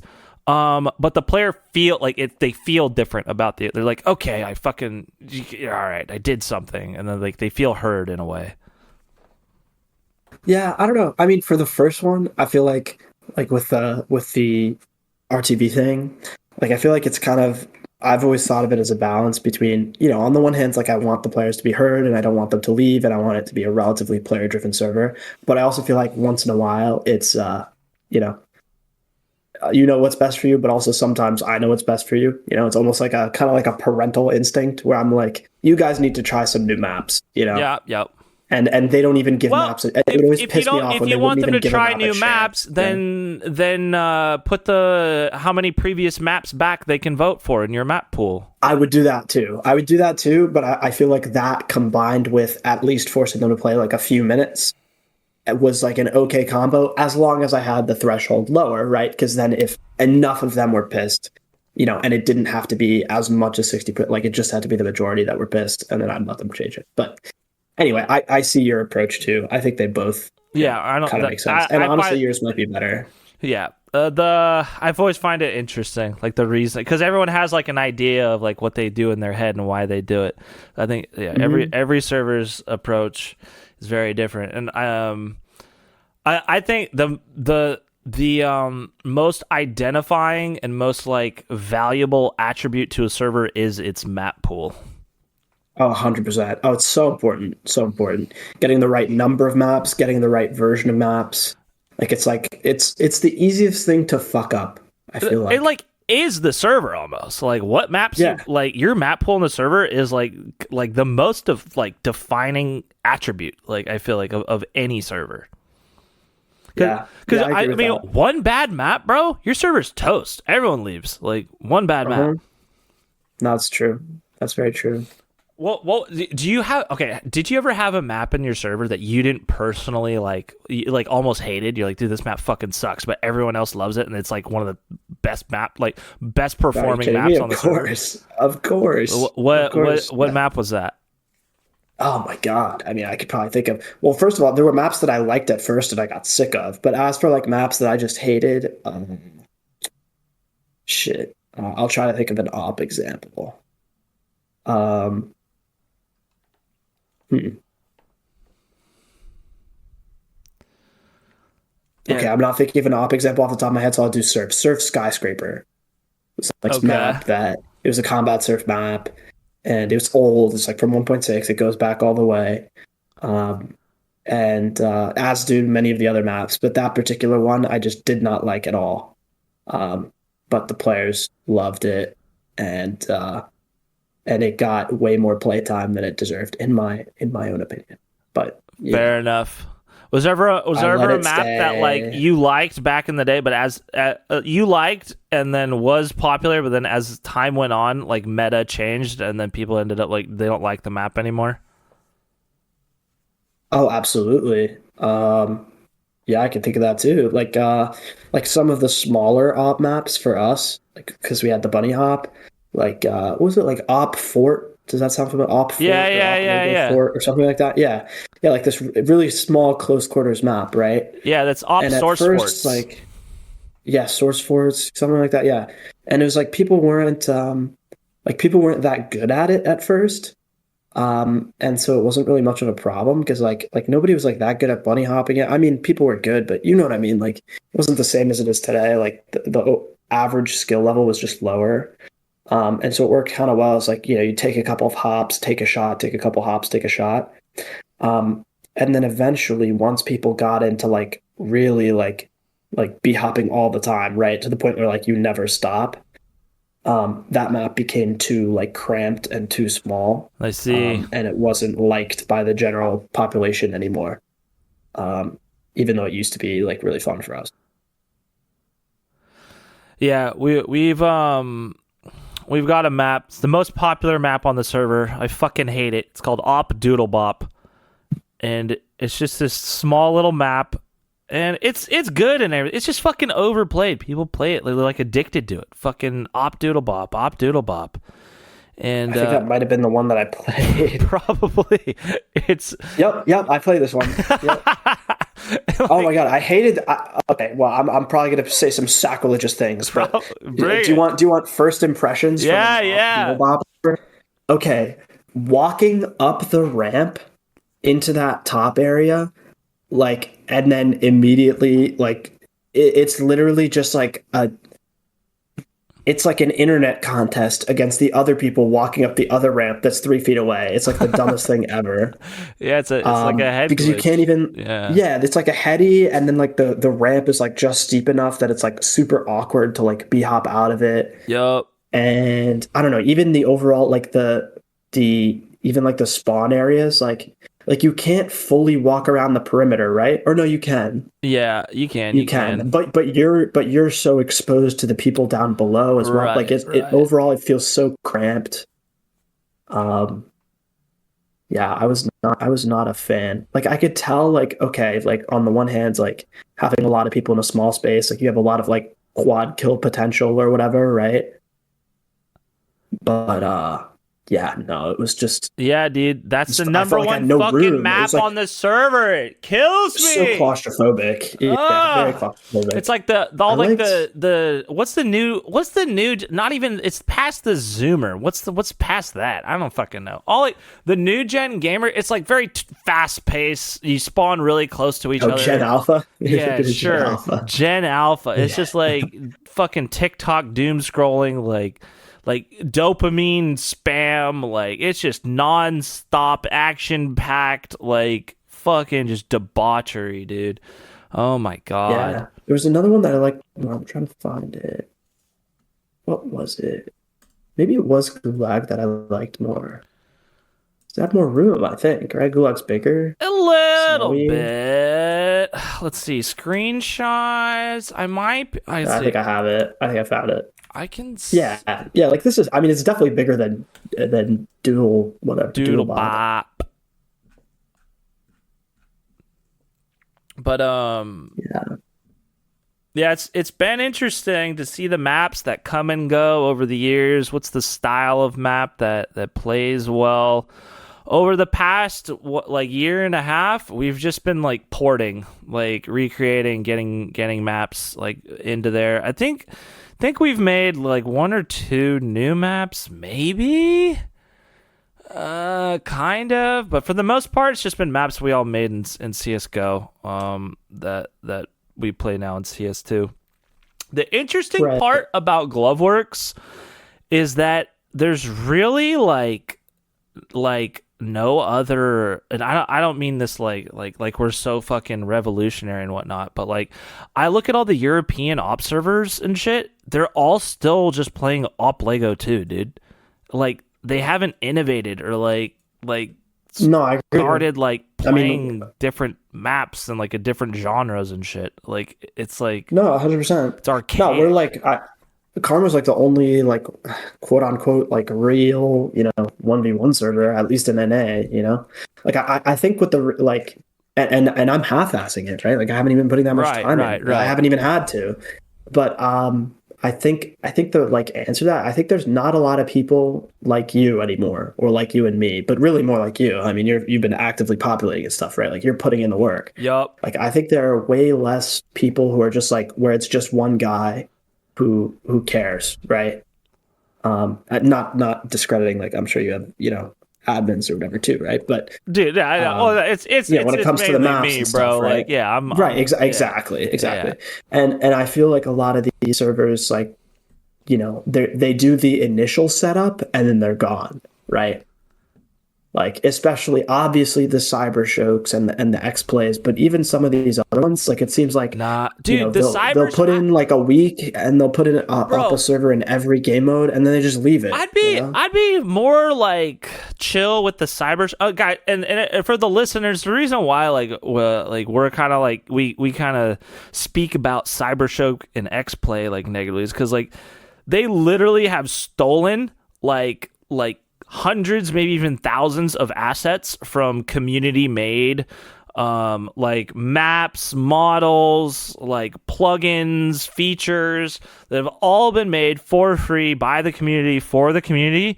They take all this stuff that was like made like to be open source free. They take it and they strip all the credits off of it. They don't credit the authors. They rip out any logos or any cool little graphics, and they put Cybershock, Steel Series, all this shit all over it, and then charge their own communities to play in their servers and shit like that. They get skins, I think. Yeah, And yeah.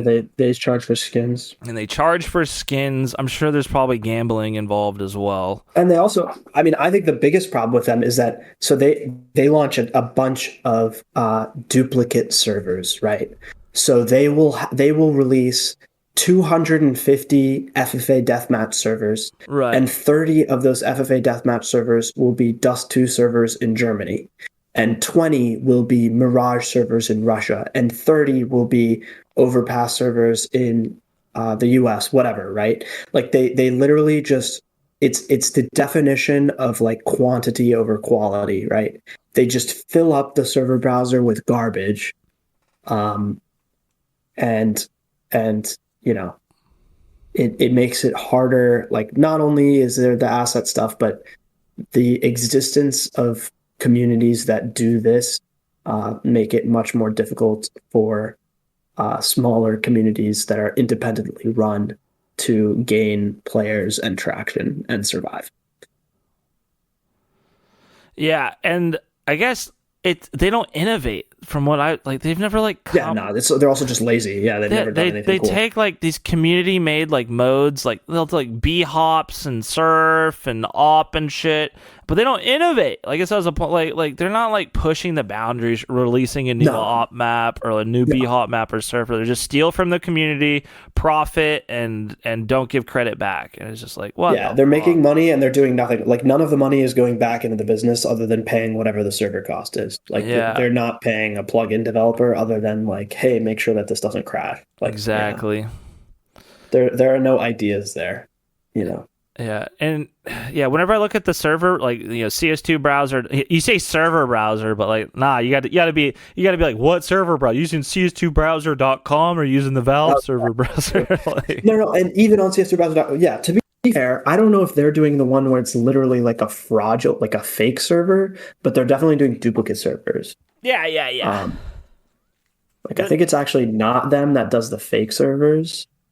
It's a mess. Yeah, like if I hit the actual like if the quote unquote the Steam browser, if I go to the Steam browser, I'm seeing M9S Noi, Positive, Alpha Division. Like, there's a bunch of people doing fake servers. I don't know if X-Play and Cybershock are doing that, but they definitely are doing duplicate servers. They're doing something that's spamming the server browser with a bunch of nonsense. Correct. Yeah. What they're doing is not technically like against TOS or whatever, but it's unethical either way. Yup. But it's baffling to me to just look at like the European servers they have in the op like genre, and I'm like, dude, they're all just still playing like 24/7 Op Lego 2, Op Lego 2 Deathmatch, and I'm like, what the fuck? Like, dude, I've been innovating and pushing this genre like, for years now. And like, dude, Op Lego 2 is like not popular on the gloveworks servers anymore. Like, it plays every now and then, but people don't give a fuck about it. They're like, you guys evolved to Doodle Bop. Yeah, God, I don't. It's actually we're getting worse, dude. We're going backwards. We're not getting better. We're getting worse. I get what you mean, though. But like, it's just like, dude, like what? Like, there's more to do in the op genre. Like, it's just so surprising to me. Like maybe a few months ago, I put up a European server, but I mean, like, obviously it's just dead. I don't know how the fuck I've been even so. And then I tried to put up a European server in CS:GO as well, but I mean, as we both know, like the only way to like really get a server going is like you have to like sit in the server and idle and like, you know, play in the server and get people involved, and it's hard to do in a server when you have like 150 ping. No, 100%. But I've been trying to figure out a way to expand and go, like, you know, overseas to Europe or something. But yeah, I still haven't achieved this goal, but maybe one day. No, I never. That's one thing I've never done. I was able to go. I was able to expand. What would you call it? Vertically before I was able to do. Or no, I was able to expand horizontally before I was able to do vertically, whatever they call it in business. Yeah. Like, I was able to do like 10 game modes in the US, and I was never able to do one game mode in Europe. You know, that's just, it's like a different beast. And it's a beast that costs more money too. Yeah, European servers cost more. You have to have separate subscriptions. Like I just have I have a full Dedi. Oh, you do that. If I want to add a server, if I want to add a server, delete a server, it doesn't cost me any money. But if I want to do something in Europe or Australia or whatever, I've been against doing the Dedi box, bro, just from a cost reasons. Like, no, I get that. It's just like, it's so much cheaper for me to keep this project like online, up and running. Like, I don't give a fuck. Like, bro, if I can't pay for these servers, like I'm fucking up. We're talking about like $20 a month here for like the main server, you know. Yeah, and like right now, so I mean, fuck, dude. It's sad to think about the population and like how many players we used to have compared to what we do. But Yeah, Hey, because you're still kicking. yeah, we still got the main Mango like West Coast server. Still, I mean, I'm sure there's a bunch of people in it right now, but let's see, Yep. what are we Yeah, you doing? got peeps. Fucking Yeah, Doodle I get Bob, 12 peeps. 11 out of 24. God damn it. Ah. We've struck a nerve. Oh my god. So what the server used to be, well, speaking of maps that like phased out, the way I started it was 24/7 Op India, and I just fucking love that map. I love Op India. But now Yeah. it's just not a favored map anymore, and it's so sad. It's so sad to see a once beloved map just not really, strike a chord for the younger generation these days. Unlucky. But yeah, so to touch on like the number of servers and whatnot. Right now I have two West Coasts. I got the Op and then the Deagle. Deagle succumbed to updates and breaking and stuff. I've got a bit more organized on the server side and syncing up files and databases and stuff. So I just have to re-implement like some stuff, and I think maintenance in the future should get a little bit easier. And then I still pay for a VPS out in Chicago, and we might, maybe we might be at like a spot where gloveworks is popular enough to where we can like open up a Chicago server, because right now we just have two LA servers. Word. Okay. Yeah, I have been relatively steep, to be honest. Full Daddy box in New York, and that's Got what it. I've had for a long time. But that's also because, again, it's like a slightly different profile of like, okay, I only have the one popular 1v1 server in CS, but I have two popular 1v1 servers in Apex, and those are both 50 slaughters. Oh, sick, dude! So that can I be, gotta check it. I've played like Apex like once. yeah, no, it's look, it's like, I mean, people should talk to people like dead game, whatever. It's not. I mean, it's not CS level popular, but it's got like 300K people or whatever, something That's like that. cool. And I think obviously the battle royale like craze has come and gone, but if you're gonna play a battle royale, Apex is the best one because it's a source engine game. It's that simple. Like it has bunny hopping, it has like the guns feel good, it's just so Well, nice to to play. me, It does have like to all me, the abilities it's and getting shit, used which to the is very quick movement, but that's obviously your style, like with the fucking B hop shit. yeah, yeah, no, totally my Yeah, to thing. me, it's Yeah. just like getting used to the quick movement. So I feel it. No, that's understandable. And it's definitely an adjustment, right? Like I'm not saying like I don't think necessarily if you're a CS person, you've always been a CS person, like you probably won't become an Apex addict, but you're more likely to become an Apex addict than to become, I don't know, a Fortnite addict, right? It's just like so much closer to home in a way. Um, so yeah, we get up to, I don't know, the CS peaks at like 20 or whatever, the Apex peaks at like 100, and then I mean that alone it kind of makes the Deddy more worth it to have. But then I also have some other stuff. I have some CS:GO servers still up, even though they're dead. Like they're just there in case some OGs Yeah, want them. I every now Um, and then I think of like, man, I should just keep up like a CS:GO server. And I'm just like, fuck, who cares? no, yeah, no. I mean, I'm not gonna lie to you. Nobody's gonna play it, but I mean, maybe if you really worked hard to populate it, Fucking but I ain't haven't. Yeah, nah, dude, it's no way. so I just have it for the nostalgia. Oh, into the Apex, I have they're not alive like the Apex, but I have a Titanfall 2 server. Oh yeah, that's another Similar Source deal. Engine game. Yeah, you love the Exactly, Source right? Engine. Look at you.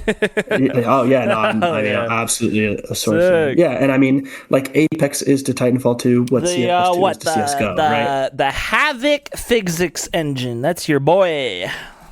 Yep.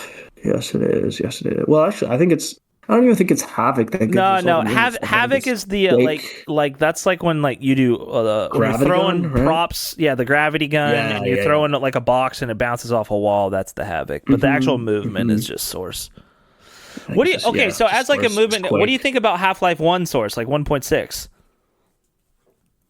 Like Gold Source. Yeah. I think it's really cool. But my brain was like not developed at the enough at the time to get like super into it, right? So like I know about like is it or no, AB is just Half-Life 2. But like I know about like zero point 0.6 KZ and all that kind of stuff, and I think it's cool. But I'm definitely more of a source movement person as opposed to a gold source movement person. Got it.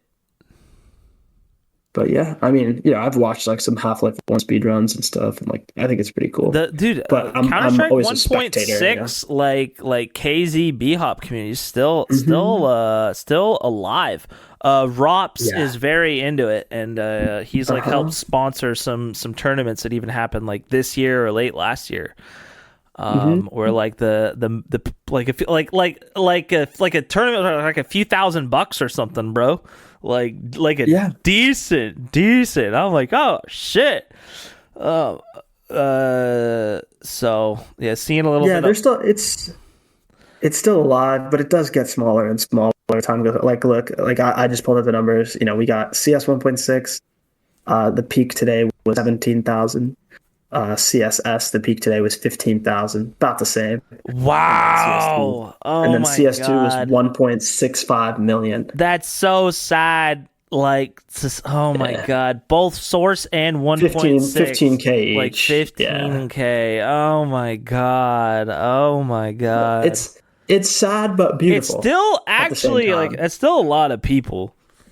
Yeah. Like, yeah, I've been playing a lot of Deadlock lately. Valve's little third-person MOBA game, and like that has about 15K a day users. So, right, but I'm not still in beta, right? Yeah, invite only, closed, like beta. So, yeah, not even close to whatever it'll eventually become. Yo. So it's you mentioned like there's a few other people run it with you. Are you like the main guy who runs? I mean, it sounds like you're like the main dude who runs everything. These days, yeah, I guess so. Yeah, it's a couple homies. Noob Guy is another owner. Wookie is effectively an owner, and they are they're even more quote unquote OG than I am. So Wookie there was a community I mentioned from CSS, not D, and that was Wookie was an owner of that CSS community, and that started in like 2005 or something like that. Damn, let's go. Yeah, and then Noob Guy, I kind of played with on EVG in Source in like 2015 or something like that, and he'd played CS before then. But I didn't really like know him. Like I know we were around the similar or the same servers at the same time, but I didn't know him as well. I actually met him through some of the other retired owners and developers. But yeah, these days it's technically just Noob Guy and me, and like realistically, it's I'm the one kind of still doing stuff here and there, but even I don't do that much anymore. Hey, I mean, you got to be doing something. You guys have like probably the only active 1v1 server in the US. I mean, that's pretty fucking cool. Yeah, but this is the crazy thing is like it doesn't take that much to be that. Like, it's not. No, I'm serious. Like I thought it was going to be like some competition would pop up and I'd like kind of have to fight for my spot and like yeah. That hasn't really happened. It's kind of just been like we have and the other thing is I always tell people this too. We never change our IP. Yup. Never. Yup. We never change our IP. That's what's when up, servers dog. change their IP, or when they say like, "Oh, we're quitting, we're shutting down," and then they come back like a month later on a different IP, gone. That's always how it goes. So we keep the same IP so that it's always in people's favorites when they come back. Exactly. And so honestly, I think that's the reason that we're the 1v1 server that's active, because I mean, aside from like Cybershock, whatever, like we don't even need to say that disclaimer, everybody knows it. Is I think we're like the only one that transitioned from CSGO to CS2, or at least the only one that did so with the same IP. I honestly think that's the reason. And then obviously, like I at least do keep them happy, like I'll reset the ranks and update here and there and little things. But I definitely like back in the day, I would have spent my entire weekend thinking about like how can I make the server better and like make it awesome and all this Yeah. stuff. And I just don't have time anymore. You know, I just don't have time. Oh, I Um, I I I understand that completely. yeah, yeah. I mean, even this is like kind of a like. I mean, this is awesome. Like, this is a great chat. But like, this kind of thing is rare, and that's kind of why I was spontaneous about it too. I was like, Yeah, man. let me just do this. Let me just do this now because like I'm gonna Cause yeah, like when are we I ever haven't gonna talked. do it? Right, Right? Yeah, just get it on the right. books.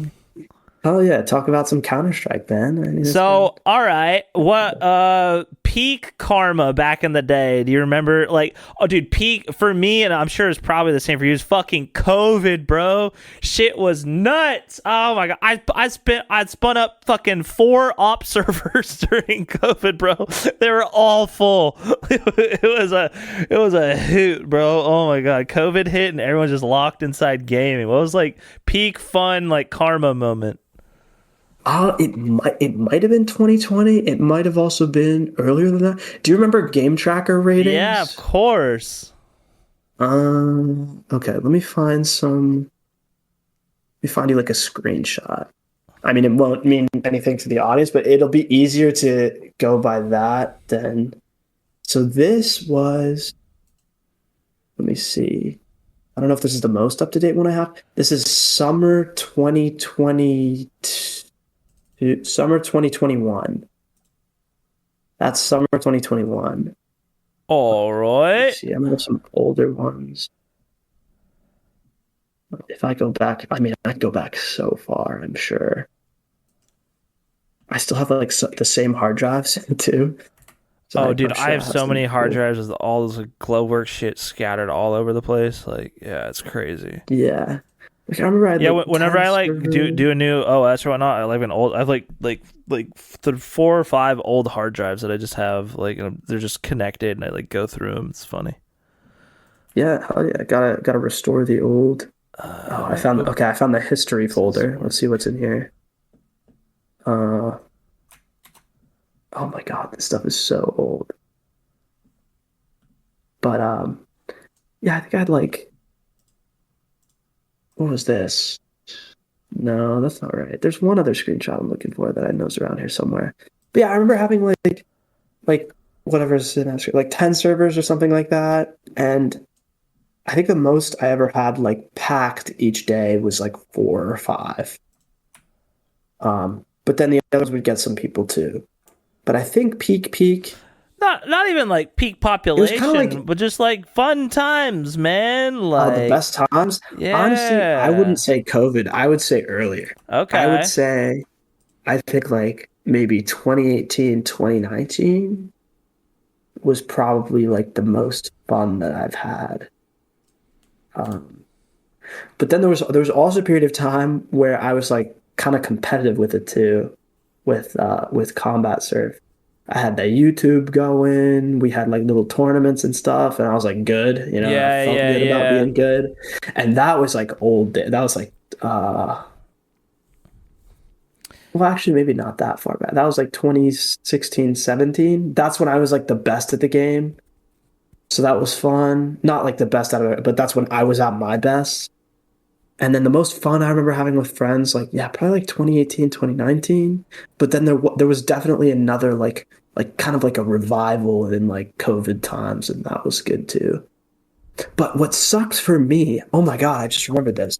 The first couple of months of COVID, I didn't have a PC.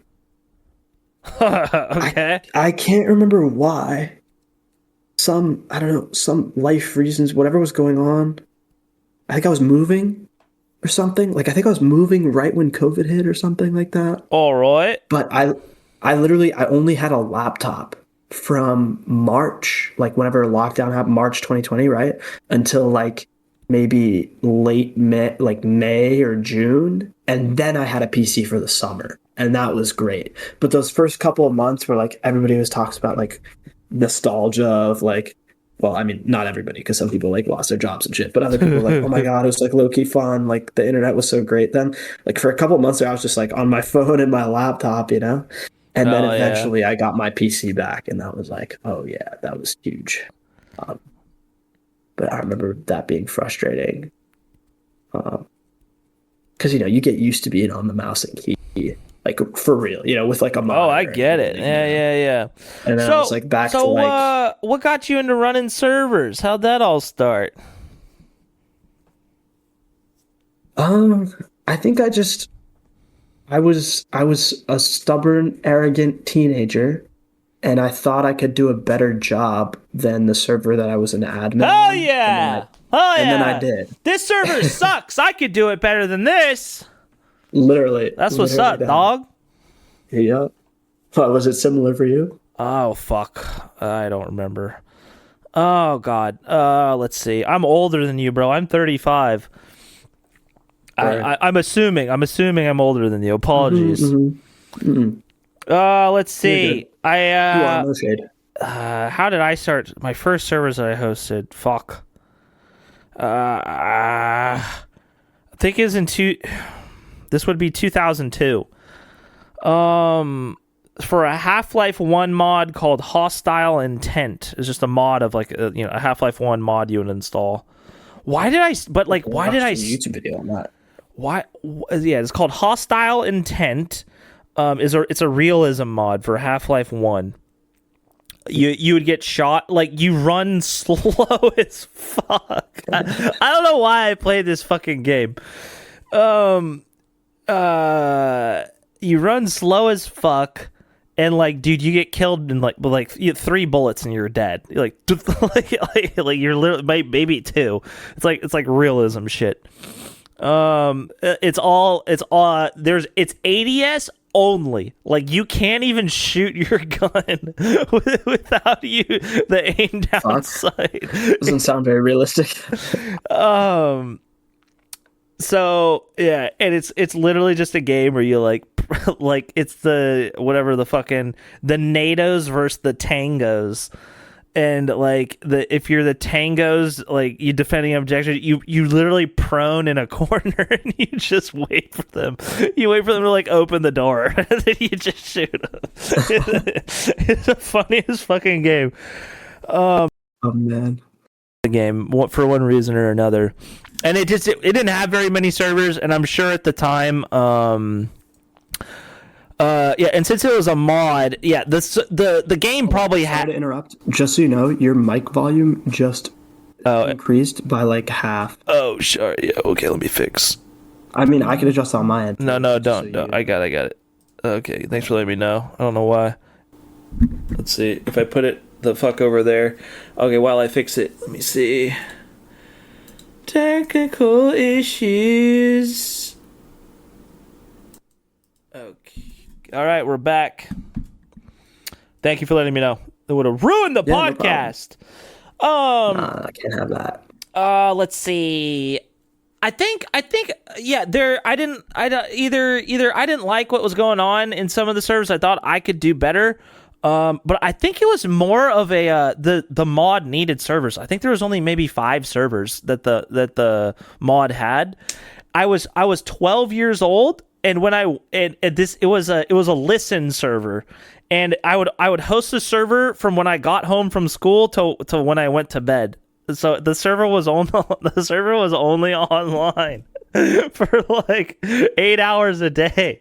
Oh, and then yeah. So I'd get home from middle school, and then around like 2 or 3 p.m. and then I'd be going to bed around like 8 or 9. So it was only online for that amount of time, but it filled up every day, bro. Because that's awesome. It filled up every day as maybe like 12 or 14 slots, and I learned how to like run the server on my computer, and that's when I learned. I taught myself how to do port forwarding on my router when I was like 12 years old. That's awesome. Yeah, I think it was like portforwarder.com or .net. What happens when you Google that? Is that still around? Portforward.com. Hamachi? Oh yeah, Hamachi's still around. I just looked at it the other day. It's still, yeah, Hamachi was sick. But yeah, so I learned how to do like give my computer like, because it was like a dynamic IP, so I learned how to give my PC like a static IP on the network, set up like port forwarding for 27015 and shit. And that way I could like run the listen server, and then everyone could connect. And I guess that's how it started. And I've just been always running. Mm-hmm. I even started like a game server hosting company for a few years and shit. So, Oh shit! Nice.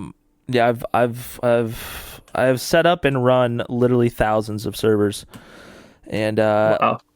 let me tell you, I fucking hate it now. I want to vomit every time I have to, FTP in or do anything on this. It's the worst. It gets a little stale, doesn't Oh it? my god, opening up another configuration file. Like, bro. True. Yeah, I'm kind of starting to get there too. I mean, I haven't done thousands, but yeah, But like, it's all for the love of the game, right? If someone's got to do it. Someone's got to do it. dude. That attitude is the reason I'm still here. Yep, exactly. I see. I have like mapping autism, where I can map for like I have no problem. Like, oh, I have no plans Saturday. Like, I'll just map for 14 hours and love every second of it. And I honestly, I don't think it'll ever go away. But like, I don't have like the fucking like I don't know, a sysadmin autism where like I actually love it. Like I've like, it was fun to learn it and like do it all, but like after I put my reps in, I'm like fucking hate it. Yeah. Yeah, no, I feel that. I feel like it gets a little like I would enjoy. I mean, I enjoyed playing. I really used to enjoy making videos quite a bit. I mean, now I'm like too old. Like I don't know, like the. I mean, you're never too old, but you know what I mean. Like Like I've like lost track of montages like you're the talking about, like current. little videos. Yeah. I used to do Okay. that. And I lost track of the like kind of the current like editing trends, But I like doing that, and I also I like strategizing. Like I used to love doing like having this kind of conversation and like or like what we were doing earlier with like what's the best way to do like RTV and all that kind of stuff. Like I used to Yeah, love yeah, that a yeah. lot. And then our tech was always like kind of cool too, but it was less like an oh my god this is so fun, and it was more like a like this is something I can be decent at, and it actually led to me like like learning IT and stuff like that. So I also kind of always have to be thankful for that, where it like helped me, find jobs and stuff like that. Because like, True. um, you know, learns my way around computers. That's for sure. Yep. Whether I liked it or not. Fucking connection fails for the fifth time, and it's like, okay, time to troubleshoot. Right? Yeah, So much hey, troubleshooting, let's trial and go. error. Troubleshoot, connection failure, check the logs. Oh man, dude. Oh yeah, Oh, living life over here. the worst ones are server shutting down and there's no logs. Oh my You don't know why god. it's like Yep. started. Yep. Brutal. But yeah, it's like I agree with you. I don't think like I mean I doubt anybody thinks like oh my god like it's so fun like Dude, no, configuring. I think it's more fun like seeing the there are process. people, dude. There are people that love Really? this shit, bro. Like, but it I mean, it takes all yeah. kinds. Like. I think it's nice when it all comes together, but like the actual process is definitely like laborious. Like Yep, true. But making maps keeps it fresh for me because I can like I'll have like that's a new good. mapping concept in my head that I can like I'll have been thinking about like the layout of the map and the concept for like months, and then I'll be like, all right, time to sit down, and like I don't know, 20, 30 hours of work later, I'll have like something to pump out and test on the community and see if people fuck with it. That's good. Yeah, I gotta find something like that again. Maybe I'll get back into editing, or maybe I'll like learn Source 2 Hammer once and for all, or I'll figure something out. If you want to get But in I the definitely hammer, want to let find. me know. I'll show you the basics. I'll let you know if I do. Yeah, I'm trying to think of like some. I want to find something that's like adjacent to CS that I can like get into again, or even like if it was trading, or just something to get me like to launch the client, right? Because then once I launch the client, like then I'll do all the other stuff I have to do as well. You know what I mean? Um, but right now I've just been like so far away from it. Like I've been kind of avoiding it. Like I'll go play Rocket League, or like I'll go like watch Netflix or something, Yeah. just to kind of keep myself away from the CS play button. Hey, I get it. I 'Cause get it. I know there's work on the other end of that button, you know. Ah, but Yeah, I've definitely gone in and out of like fucking I don't want to do this anymore. Get rid of it. Like but yeah, I'm yeah, finally at the point and like dude, it was very bleak in CS2 when I was putting so much effort and seeing no return. Like when like yeah, people it's weren't joining. rough. I'm like, dude, I think I'm just gonna I got my buddy Justin has helped me like been my like right hand man for like many years now, probably like 5 years or something. Yeah, Um and yeah, back last about this time last year, bro. I was like, Justin, I don't know. I might shut it down, bro. I don't think this ship's going anywhere, man. But I think around like May or April last year, I think something clicked in the community and people started joining again. And I was just like, Justin, nice. it's coming back. There's signs of life. There's signs of Yeah, life. Holy there was shit. one night I remember like went by like last year, and I'm like, Justin, I think we're fucking back, dude. It was like a full server out of fucking nowhere, and I'm like, I think fuck, dude, it paid off. Holy shit, there's people here, and I Oh, was that's like, awesome, and I'm man. telling them like who's in the server, and I'm like, dude, this guy's here, like, This guy's here. Yep, all the names. it Yep. was No, crazy. that's awesome. That's awesome. And I'm super happy for you. Like I'm glad, you stuck it out and that it's worked out and that's awesome. Thanks, But yeah, bro. definitely Hey, man, if the day comes for you, bro, I mean, I'd love to see I'd love to see all the communities come back, man. Like, for sure. For sure. And I mean, I am still here. I still got the no, 1v1, but dude. Well, definitely the thing, definitely not yeah. well, I I think wouldn't maybe what's different for you. It's like, did you guys have like a 1v1 server like very popular in CS:GO and shit? I guess Yeah, like. yeah, yeah, we did. Yeah, it was always one of our things. It was honestly the most consistent probably was the Oh, 1v1. okay. It was us in the East Coast, Sneaks in Chicago, and then us in New York, Sneak in Chicago, and then there was one in LA. I don't remember the name, but yeah, the multi one v Well, I one. don't know. You don't seem to like. It doesn't sound like you're like, yeah, we're successful in CS2, but I mean, you are. Like, you have a server that's populated every day. Yeah, yeah.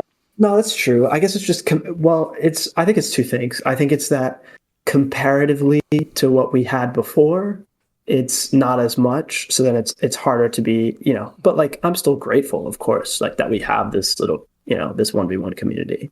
But it's definitely a downsize. And then the other thing is that to me, and this is no shade to any of the 1v1 people, but to me, 1v1 has always been a side project. And it's been more like the combat surf and the op b hop and stuff that I really liked. So like imagine that your Deagle server was the one that was popular right now and op was dead, True, right?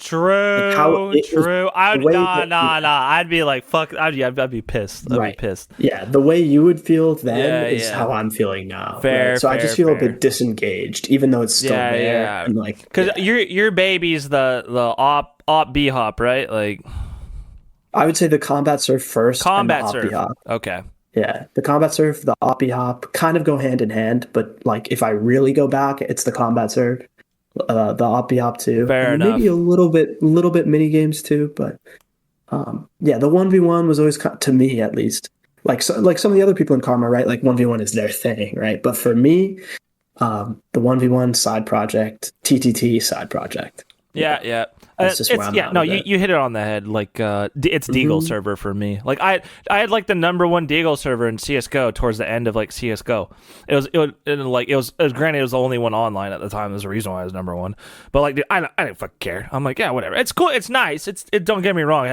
I do enjoy myself on the Deagle server, but like, it's just the side. It's the side bitch. I don't really care about her. It's like she's nice. Hmm. She's cute and everything, but. Right. When it's doing well, it's a nice plus, but you're not like gonna go out of your way to like Yeah, do a couple things here and there, but you're not gonna put the same level of effort into it that you would put exactly. into op. Yep. You betcha. Yep. Exactly. Um, so Okay, yeah, we'll so just have to fuck. see. I don't. I know surfing is so broken in CS2. Like, goddamn. Yeah, it's rough. Yeah, we tried our own video game. That was an interesting thing. Dude, you did. I had this same idea, dude. Because when I've had that same idea, where I'm like, bro, Counter Strike is gonna. I've talked to Justin. And I'm like, Justin, dude, like, Counter Strike's gonna eventually get fucked, and we're just gonna have to make our own game to keep the dream alive. And he's just like, what the fuck are you talking about? Tell me about this. Tell me about this. No, it's I mean it's not like I'm not the developer, right? I'd say I was like kind of like the project manager. There's this guy who's a developer for it. It's called Frag Surf, right? But it's Okay. not only combat surf, it had other things too. Cool. And so this guy's in and by the way, for the record, this project is currently, I don't want to say dead, but I'll say Holy shit! It's actually on released on hiatus. Steam I'd say it's on hiatus. with Yes, 266 reviews. This looks badass, dude. Yeah, it's this guy, right? Indie dev, and then he also worked at Face Punch, the guys who Yeah, made yeah. Garry's Mod and Sandbox and all that. So he worked for them for a while. And then he went back to being an indie dev. And so he worked on this. And this, I mean, it had like 3 different iterations. The first 2, not gonna lie, were ass. And then it was really like his V3. And his V3 came out in early 2024. And basically what he did was he perfectly ported source movement to Unity, right? Wow. Maybe not 1,000% perfect, but like really fucking Wow. well. Okay. And then he had his own map making program, right? And you could launch your own community servers, right? Wow. So I launched on there. I did a combat surf. I did an op bhop. I did a scouts knives. I did a 35 HP knife. All of these are still up, by the way. Wow. You could do a regular op too. Like we could literally launch a server like yours on there today. It's just that nobody would play it, right? yeah. Oh, yeah. It's the idea of like making a game, but then getting people to play your game is a whole nother fucking ball game, dude. That's exactly the thing. There were 2 big I'd say 3 big challenges with it, and they kind of all went hand in hand. The first thing was that it's just him, right? Solo developer, right? And it's not like he's making tons of money. He added some cases or whatever. Whatever. Yeah, he's making like no money. Sure. Yeah. Yeah, it's one guy, right? Problem 2 is that anybody who was coming over from CS had sky high expectations, right? They want it to feel and look exactly like CS, right? Even though in reality it looks more like Roblox. No offense, it's just how it is. Yeah. And then problem number 3 is combat surf and op bhop, especially. I don't know if this would be the case for regular op, but those 2 game modes, especially like the movement ones, are extremely difficult for new players to learn. So you combine all 3 of those things. I guess you're right. Yeah, you're not going to have fun in the game until you have good movement, and to get good movement, exactly. You got to put your time. You got to put in the hours. Yep. And think about it, like what modern game release is like that. Fuck. Almost that's an interesting point you're making. I never really thought of that. Because the only reason like I've gotten like, and I'm not good, just decent enough to have a good time in a surf server or anything, is because like I drop in, spend 10 minutes. But it's like, and the only reason I even joined the server because I'm like, I hop in matchmaking or whatever, I already have the game loaded. Hop into the server, spend 10 minutes, and then after a couple years, I've accumulated this 10-minute session over and over and over, or I'm like, all right, now I can spend 30 minutes in an hour, and I'm actually pretty good at it. But who in their right mind is going to boot up this fucking game, like, and then spend 10 minutes? It's just not. It's not realistic. Yeah. Like it's not going to happen. Exactly. I think a big part of the reason why like the game modes as niche as this were able to succeed in CS is because it's attached to CS, right? Like you're on a platform that is like it's a blessing and a curse, right? On the one hand, you have easy access, quote unquote. It's harder now, but you had easy access to 1 million players as a pool. Not all those 1 million players are going to play community, but you know what I mean. Yeah. But then you have a base audience to market to on the browser, sure. Right. You have a base audience that's basically handed to you is the plus, but then the negative is that your game or game mode is attached to someone else's platform, and that platform can change or be pulled out from under you at any second. And we saw those problems every time that there was a CS update that broke source mod. Right. And we had the rug pulled under us with CSGO to CS2, right? And it's not like it's their fault. It's just the reality of like building a community on someone else's platform. Exactly. Right? Yeah, so that I still have a couple servers up there too, but cool. that Dude, didn't. this is such an interest. Thank you so At least, much for yeah. sharing this, bro. No, yeah, no. I'd love Holy to show you more of that, and shit. it might come back around someday. It's not like it's like gone. It's just like kind of for now. Okay, That's it's not dope. working, but yeah, it Because might that's the come back main to me thing. someday. Playing on a new engine. It's all you need to do is replicate the movement, and then, but he's Hmm. done it. What a god! Yeah. Sure, So it's at whatever. It's least, 99%. yeah, Like at least you can rest assured that if anything ever happens to CS, and even like if whatever gloveworks is, let's say CS2 goes downhill and there's not as many people around anymore, at least I can guarantee that you and your 10 buddies or whatever, whoever's stuck around, are gonna have a place to play, right? 10 buddies. Jeez, there's thousands of us. What are you talking about? No. But what you know what I mean, like, or Yeah, do you? I yeah, don't know. yeah. This is not a diss or anything. I'm saying, like, let's like worst case scenario, right? Yeah, Like, yeah, yeah. like it's No, if we're like 60, if CS goes downhill, I will 100 billion% be. I will get at least 1,000 people to install this game. Okay, there you go. There you go. It's guaranteed. Boom. I will stop at nothing.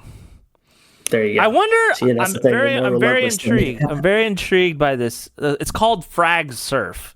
Yeah, and I think that's part of the problem. But Yeah, that's a story for change another the day. fucking name. Agreed. Yeah. Which isn't and that's easy. I wonder how making the maps goes, like porting a map or whatever the fuck, like to the. Oh, you just import the BSB. Really? It's that easy? Yeah, check out my workshop page. Yeah, like, literally the entire first What? page or You two just of drag maps. over the BSP? Pretty much, yeah. I mean, you still have to put on textures, but like, Wowzers. yeah, it has boosters, ladders, like whatever stuff you could need. Literally the entire. Let me see. Yeah, like the first 2.5 pages of stuff on my Steam Workshop are ports from CS:GO to Fracture, All right. including some apps. Workshop. Here we go. Frags. No way. Wow. Wow. Look at all that. Yeah. So I'm sure he can probably even easier import a let's see. No, I'm sure I'm trying to think in my head how New Hammer works. Can I save it as a VM? I'm actually interested if I could grab a CS2 map and then turn it into CS:GO. I actually I'm not. I don't think you could do it easily. Yeah, I don't think so. I'd imagine no. It all works so differently. Yeah, that no, I wouldn't work because I wouldn't expect it. the geometry has to be like closed in a certain way. Like there's no like open. There's no open ended geometry in Source 1. Like because you do like no draw on the like things for them not to be drawn, but the geometry still like exists. This is crazy though. Thank God. This comforts me knowing that like, all right, at least someone has built we have an something. insurance policy. Yes, this is very comforting. There's something in Yep. place. And you're telling me if I install this game there's like a community server browser and shit? Mm-hmm. Yeah. Wow. Incredible. Mm-hmm. Yeah, I mean, honestly, like the way I usually do Discord, like I would fully be on screen share, like demonstrating everything we've been talking about. But, just this is more an audio thing today. But like some other time, like I'd absolutely, I'd show you the ropes, and it's so easy to run servers onto, all that stuff. Super cool. It's pretty cool. Pretty cool. Didn't work out quite as. How Who I'd cares? imagined, but, I think it's a great success. What do you? I'm blown away by this. No, that's what I'm saying. Like I'm still, Dude, and that's you why, got like, 266 positive reviews. That's awesome. yeah. And again, all credit really goes to the developer, right? And I try to give him so much credit too, because people are like, oh, I mean, where bro, is he? He's not updating stuff anymore, and I'm like, who look, like what this guy cares? already did This is alone is awesome. amazing. So my buddy Justin, he also he's like a more like a programmer guy, and he likes working on games. He came out with the game FF Link on Steam. It's like a puzzle game. He has 3 reviews, all right? Not 266. I mean, his game does cost $1, granted. Yeah, gotta be free to play, low key. But he, But yeah, I don't know. This guy had like, I mean, I think he probably used connections in, like he was an old source B hopper, right? yeah. So I think there was some finagling and stuff like that happened. Well, if the day of reckoning ever comes where we have to leave Valve, at least we know we have a home to go to. Exactly. Yeah, because Exactly yeah, right. that's always been my fear. Like, what the fuck? And I've had the idea. I'm like, well, dude, if fucking Counter Strike goes down the tube, like, fuck it, dude. I don't know how I'm gonna do it, but I'm gonna have to make a fucking video game. like, Yeah. but All you like, gotta do is you'll just have to import some maps, make a server, go in a few config files, yeah, and then you're dude. good to go. Interesting. I wonder what the reg is like with the guns. I'm sure it's Oh, fine. it's actually perfect. It's perfect. No, not exaggerating. I hit the Quake sound on that because I wanted to emphasize it because it's like because it's its own game, it's perfect. I mean, Cool. I will say the lag compensation is not perfect. Oh yeah. It's perfect at low Low. ping. Yeah, It is, yeah. yeah. Good enough. Good Obviously, enough. multiplayer FPS game, it can People would never be rather have perfect. like shit log lag comp. I mean, seeing it is interesting. Valve created a perfect server environment, but people hate it because it is perfect. Because Yeah. Subtic is perfect in the sense, or as far as timing, like every packet that gets sent has like a timestamp and it syncs everything up. But people fucking hate it, man. Yeah, well, I think people hate what they don't understand. Yeah, they hate that it's Um, more accurate. It makes less mistakes. yeah. Well, they Well, hate it I because mean, honestly, it feels bad. it feels, yeah, exactly. And that's why me personally, right? I'm not the type of person who's going to get triggered if no reg happens. I understand that the internet is not perfect and that multiplayer game networking is hard. And so for me, I just have like, all three of those damage prediction settings turned on.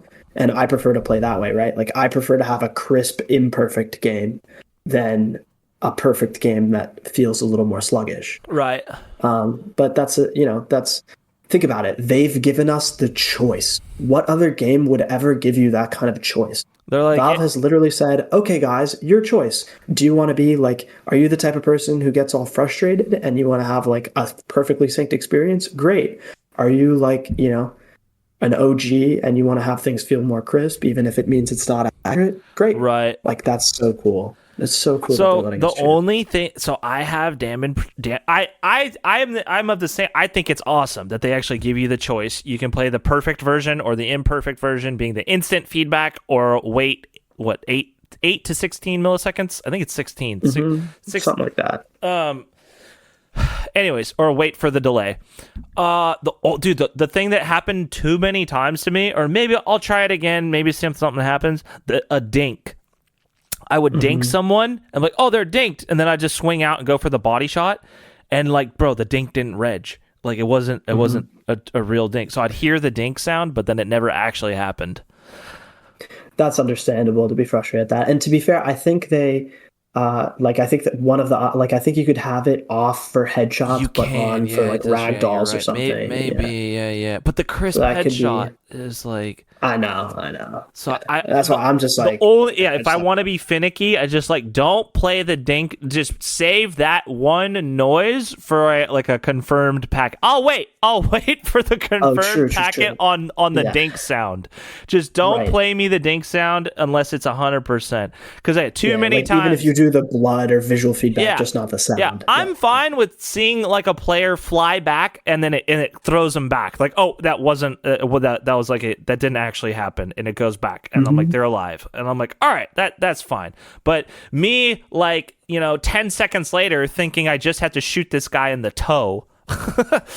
um, No, true. I mean, that's like a call, like people call out dinks. That's literally a call out. So I agree. I think maybe sounds should be a fourth option. And maybe like that's the type of thing where like other people are just gonna be like subtick bad, but like having a damage prediction option for audio is like a legitimate piece of feedback that they might actually appreciate if like we emailed them, you know? Yeah, And I feel like if more people understood that tell that them works what that I way. think about it. And No, literally, I've gotten responses on emails before. Like all that's right, that's the way with them. I'll You do know, it. I'll that's the shoot them an way. email. Oh yeah, dude. Oh yeah. Fucking email. So for your project at this point, how are you maintaining with it? How are you staying engaged with the community? Like where's it at this point? I mean, honestly, I feel like I just kind of like float around to whatever's interesting me at the time, which probably isn't a great thing, but kind of just No, like, like how does everyone stay in touch and communicate and stuff? Let's see. Your forums. oh, forum's dead. It's Discord based. It's Discord Discord, based. yeah. I mean, And a same. lot of what's happening, yeah, and a lot of what's happening in Discord is happening in the non-public channels, which is a bit sad, but it is what it is. I see. I see. Yeah. Like the staff channels and whatever, and the personal channels are definitely much more active than like general. But I think there's still some people in general, Got it. if I remember right. I've checked a little Yeah, bit, to be honest. my ours is just it's the Discord. We have a forum, but like it's there for the lulls. It's not like a. It's just there for honestly. I do. I watch Dave Portnoy's One Bite Pizza reviews, and I try and Oh my God. I try and guess his. Have you watched Joe and Pat's? No, what is that? Oh my God. It's the most New York video in history. What's Joe and Pat's? Oh, Joe and Pat's review on his. Yes. I'm sure. Yeah, I watch yeah, like every fucking video, dude. This one's like 6 years old. Hold on. You'll probably know immediately, but just in case you haven't seen it, I have to send it. Send it. There you go. So, I try and guess his score, like a video, and then if I'm feeling, if I try to make an effort. I'm definitely posting in the little pizza review thread, like once or twice a week. I'm sure, but it's probably about all the activity it gets. But it's there. It's silly and fun. Oh yeah. No, I like that. That's cool. Our forums is more of like a utility at this point. Like we use it for like dude, the forums, admin apps forums and are the archaic, channels. dude. Like that's like it's so Yeah. old school. Like they're like forums are good for like projects. Hey, like source mod, and you release a plugin, and then you get a little bit of feedback. It's not. I don't want to get Discord. If I ever, I'm not a programmer, so like yeah anyways, but if I were to release a program or if I released a map, like give me a forum thread. I'll get some posts. I don't need to be Discording these people. I think it's good for like that kind of shit. But definitely, running a community, Discord's where it's at. I'm just taking a shit. I'll fucking cruise through the fucking Discord. It's perfect. Oh no, I agree. Yeah, I'm actually no, that's 100% my thing. I love the Discord mobile app. I'm actually in a weird place with that right now, where I recently like took it off. It's still on my phone, but I took it off like the home screen or whatever because I was using it a little too much. You're addicted, bro. Like I was like mid meeting, at work, and I was like scrolling, and I was like, all right, like this has to stop, So I've actually been pretty bad about responding to messages for the past few weeks, but I'm sure eventually I'll load it back up. It's better than TikTok. Yeah, well, I do a little bit of that too, but I'm not too much. Yeah, not completely brain rotted, but definitely got a little bit of that going on. I get the IG Reels car crashes, or not. I don't know. But yeah, it's always funny. Until All right. it's not. Bro, thanks for taking the time to chat.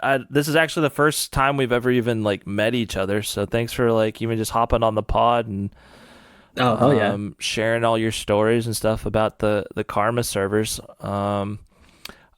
It's actually I didn't realize about gloveworks. Dude, no problem. I'm an open book. That calendar's awesome. I'm still jealous. I was a lot of work went into that fucking calendar, man. So yeah, I'm awesome. I'm glad you like it. Yeah, like sorry, I interrupted you. No, it's all good. Like, yeah, I have no ill will against any fucking game server community in Counter-Strike ever. I feel like there's like rivalries over the years where we're like, fuck those servers. Like these servers are better and shit. It's just like the competitive nature. Whatever. Yeah. Like, yeah, I'll talk to Yeah. people that No, these like, days, man, yeah, especially these days, you know. If gotta if stick together. if any of you fuckers out there are involved in running any servers in the past or present in the Counter-Strike world and want to have a chat, hit me up. Hit fucking Elmo up. We're out Oh, hell here. yeah. Love to have a chat about this shit because I don't know. Yep. Also an open book here. Any Yeah, questions, anything. because I'll talk to people like, oh yeah, I was in the GFL server. They're talking shit about gloveworks, and I'm like, whatever, dude. Like, Yeah, right. I wish them the best. And then yeah, back in CS:GO, the Ego op server. The only reason it got popular is because they copied our map pool. Classic. They copied our map pool, Man. but then they had some like Eric cell and auto b hop and shit. So it was definitely like a different vibe and whatnot. They did. I don't remember that. Yeah, but it was only for like a year. It's like the last year of CS, they had their server up and running, and then I think No, yeah. I forget. I don't. Who the fuck knows all these servers? But dude, Whatever. super cool to meet you. Hopefully, yeah. I wish you more success in CS2. I mean, I think the biggest thing holding you back is broken surf in CS2. True.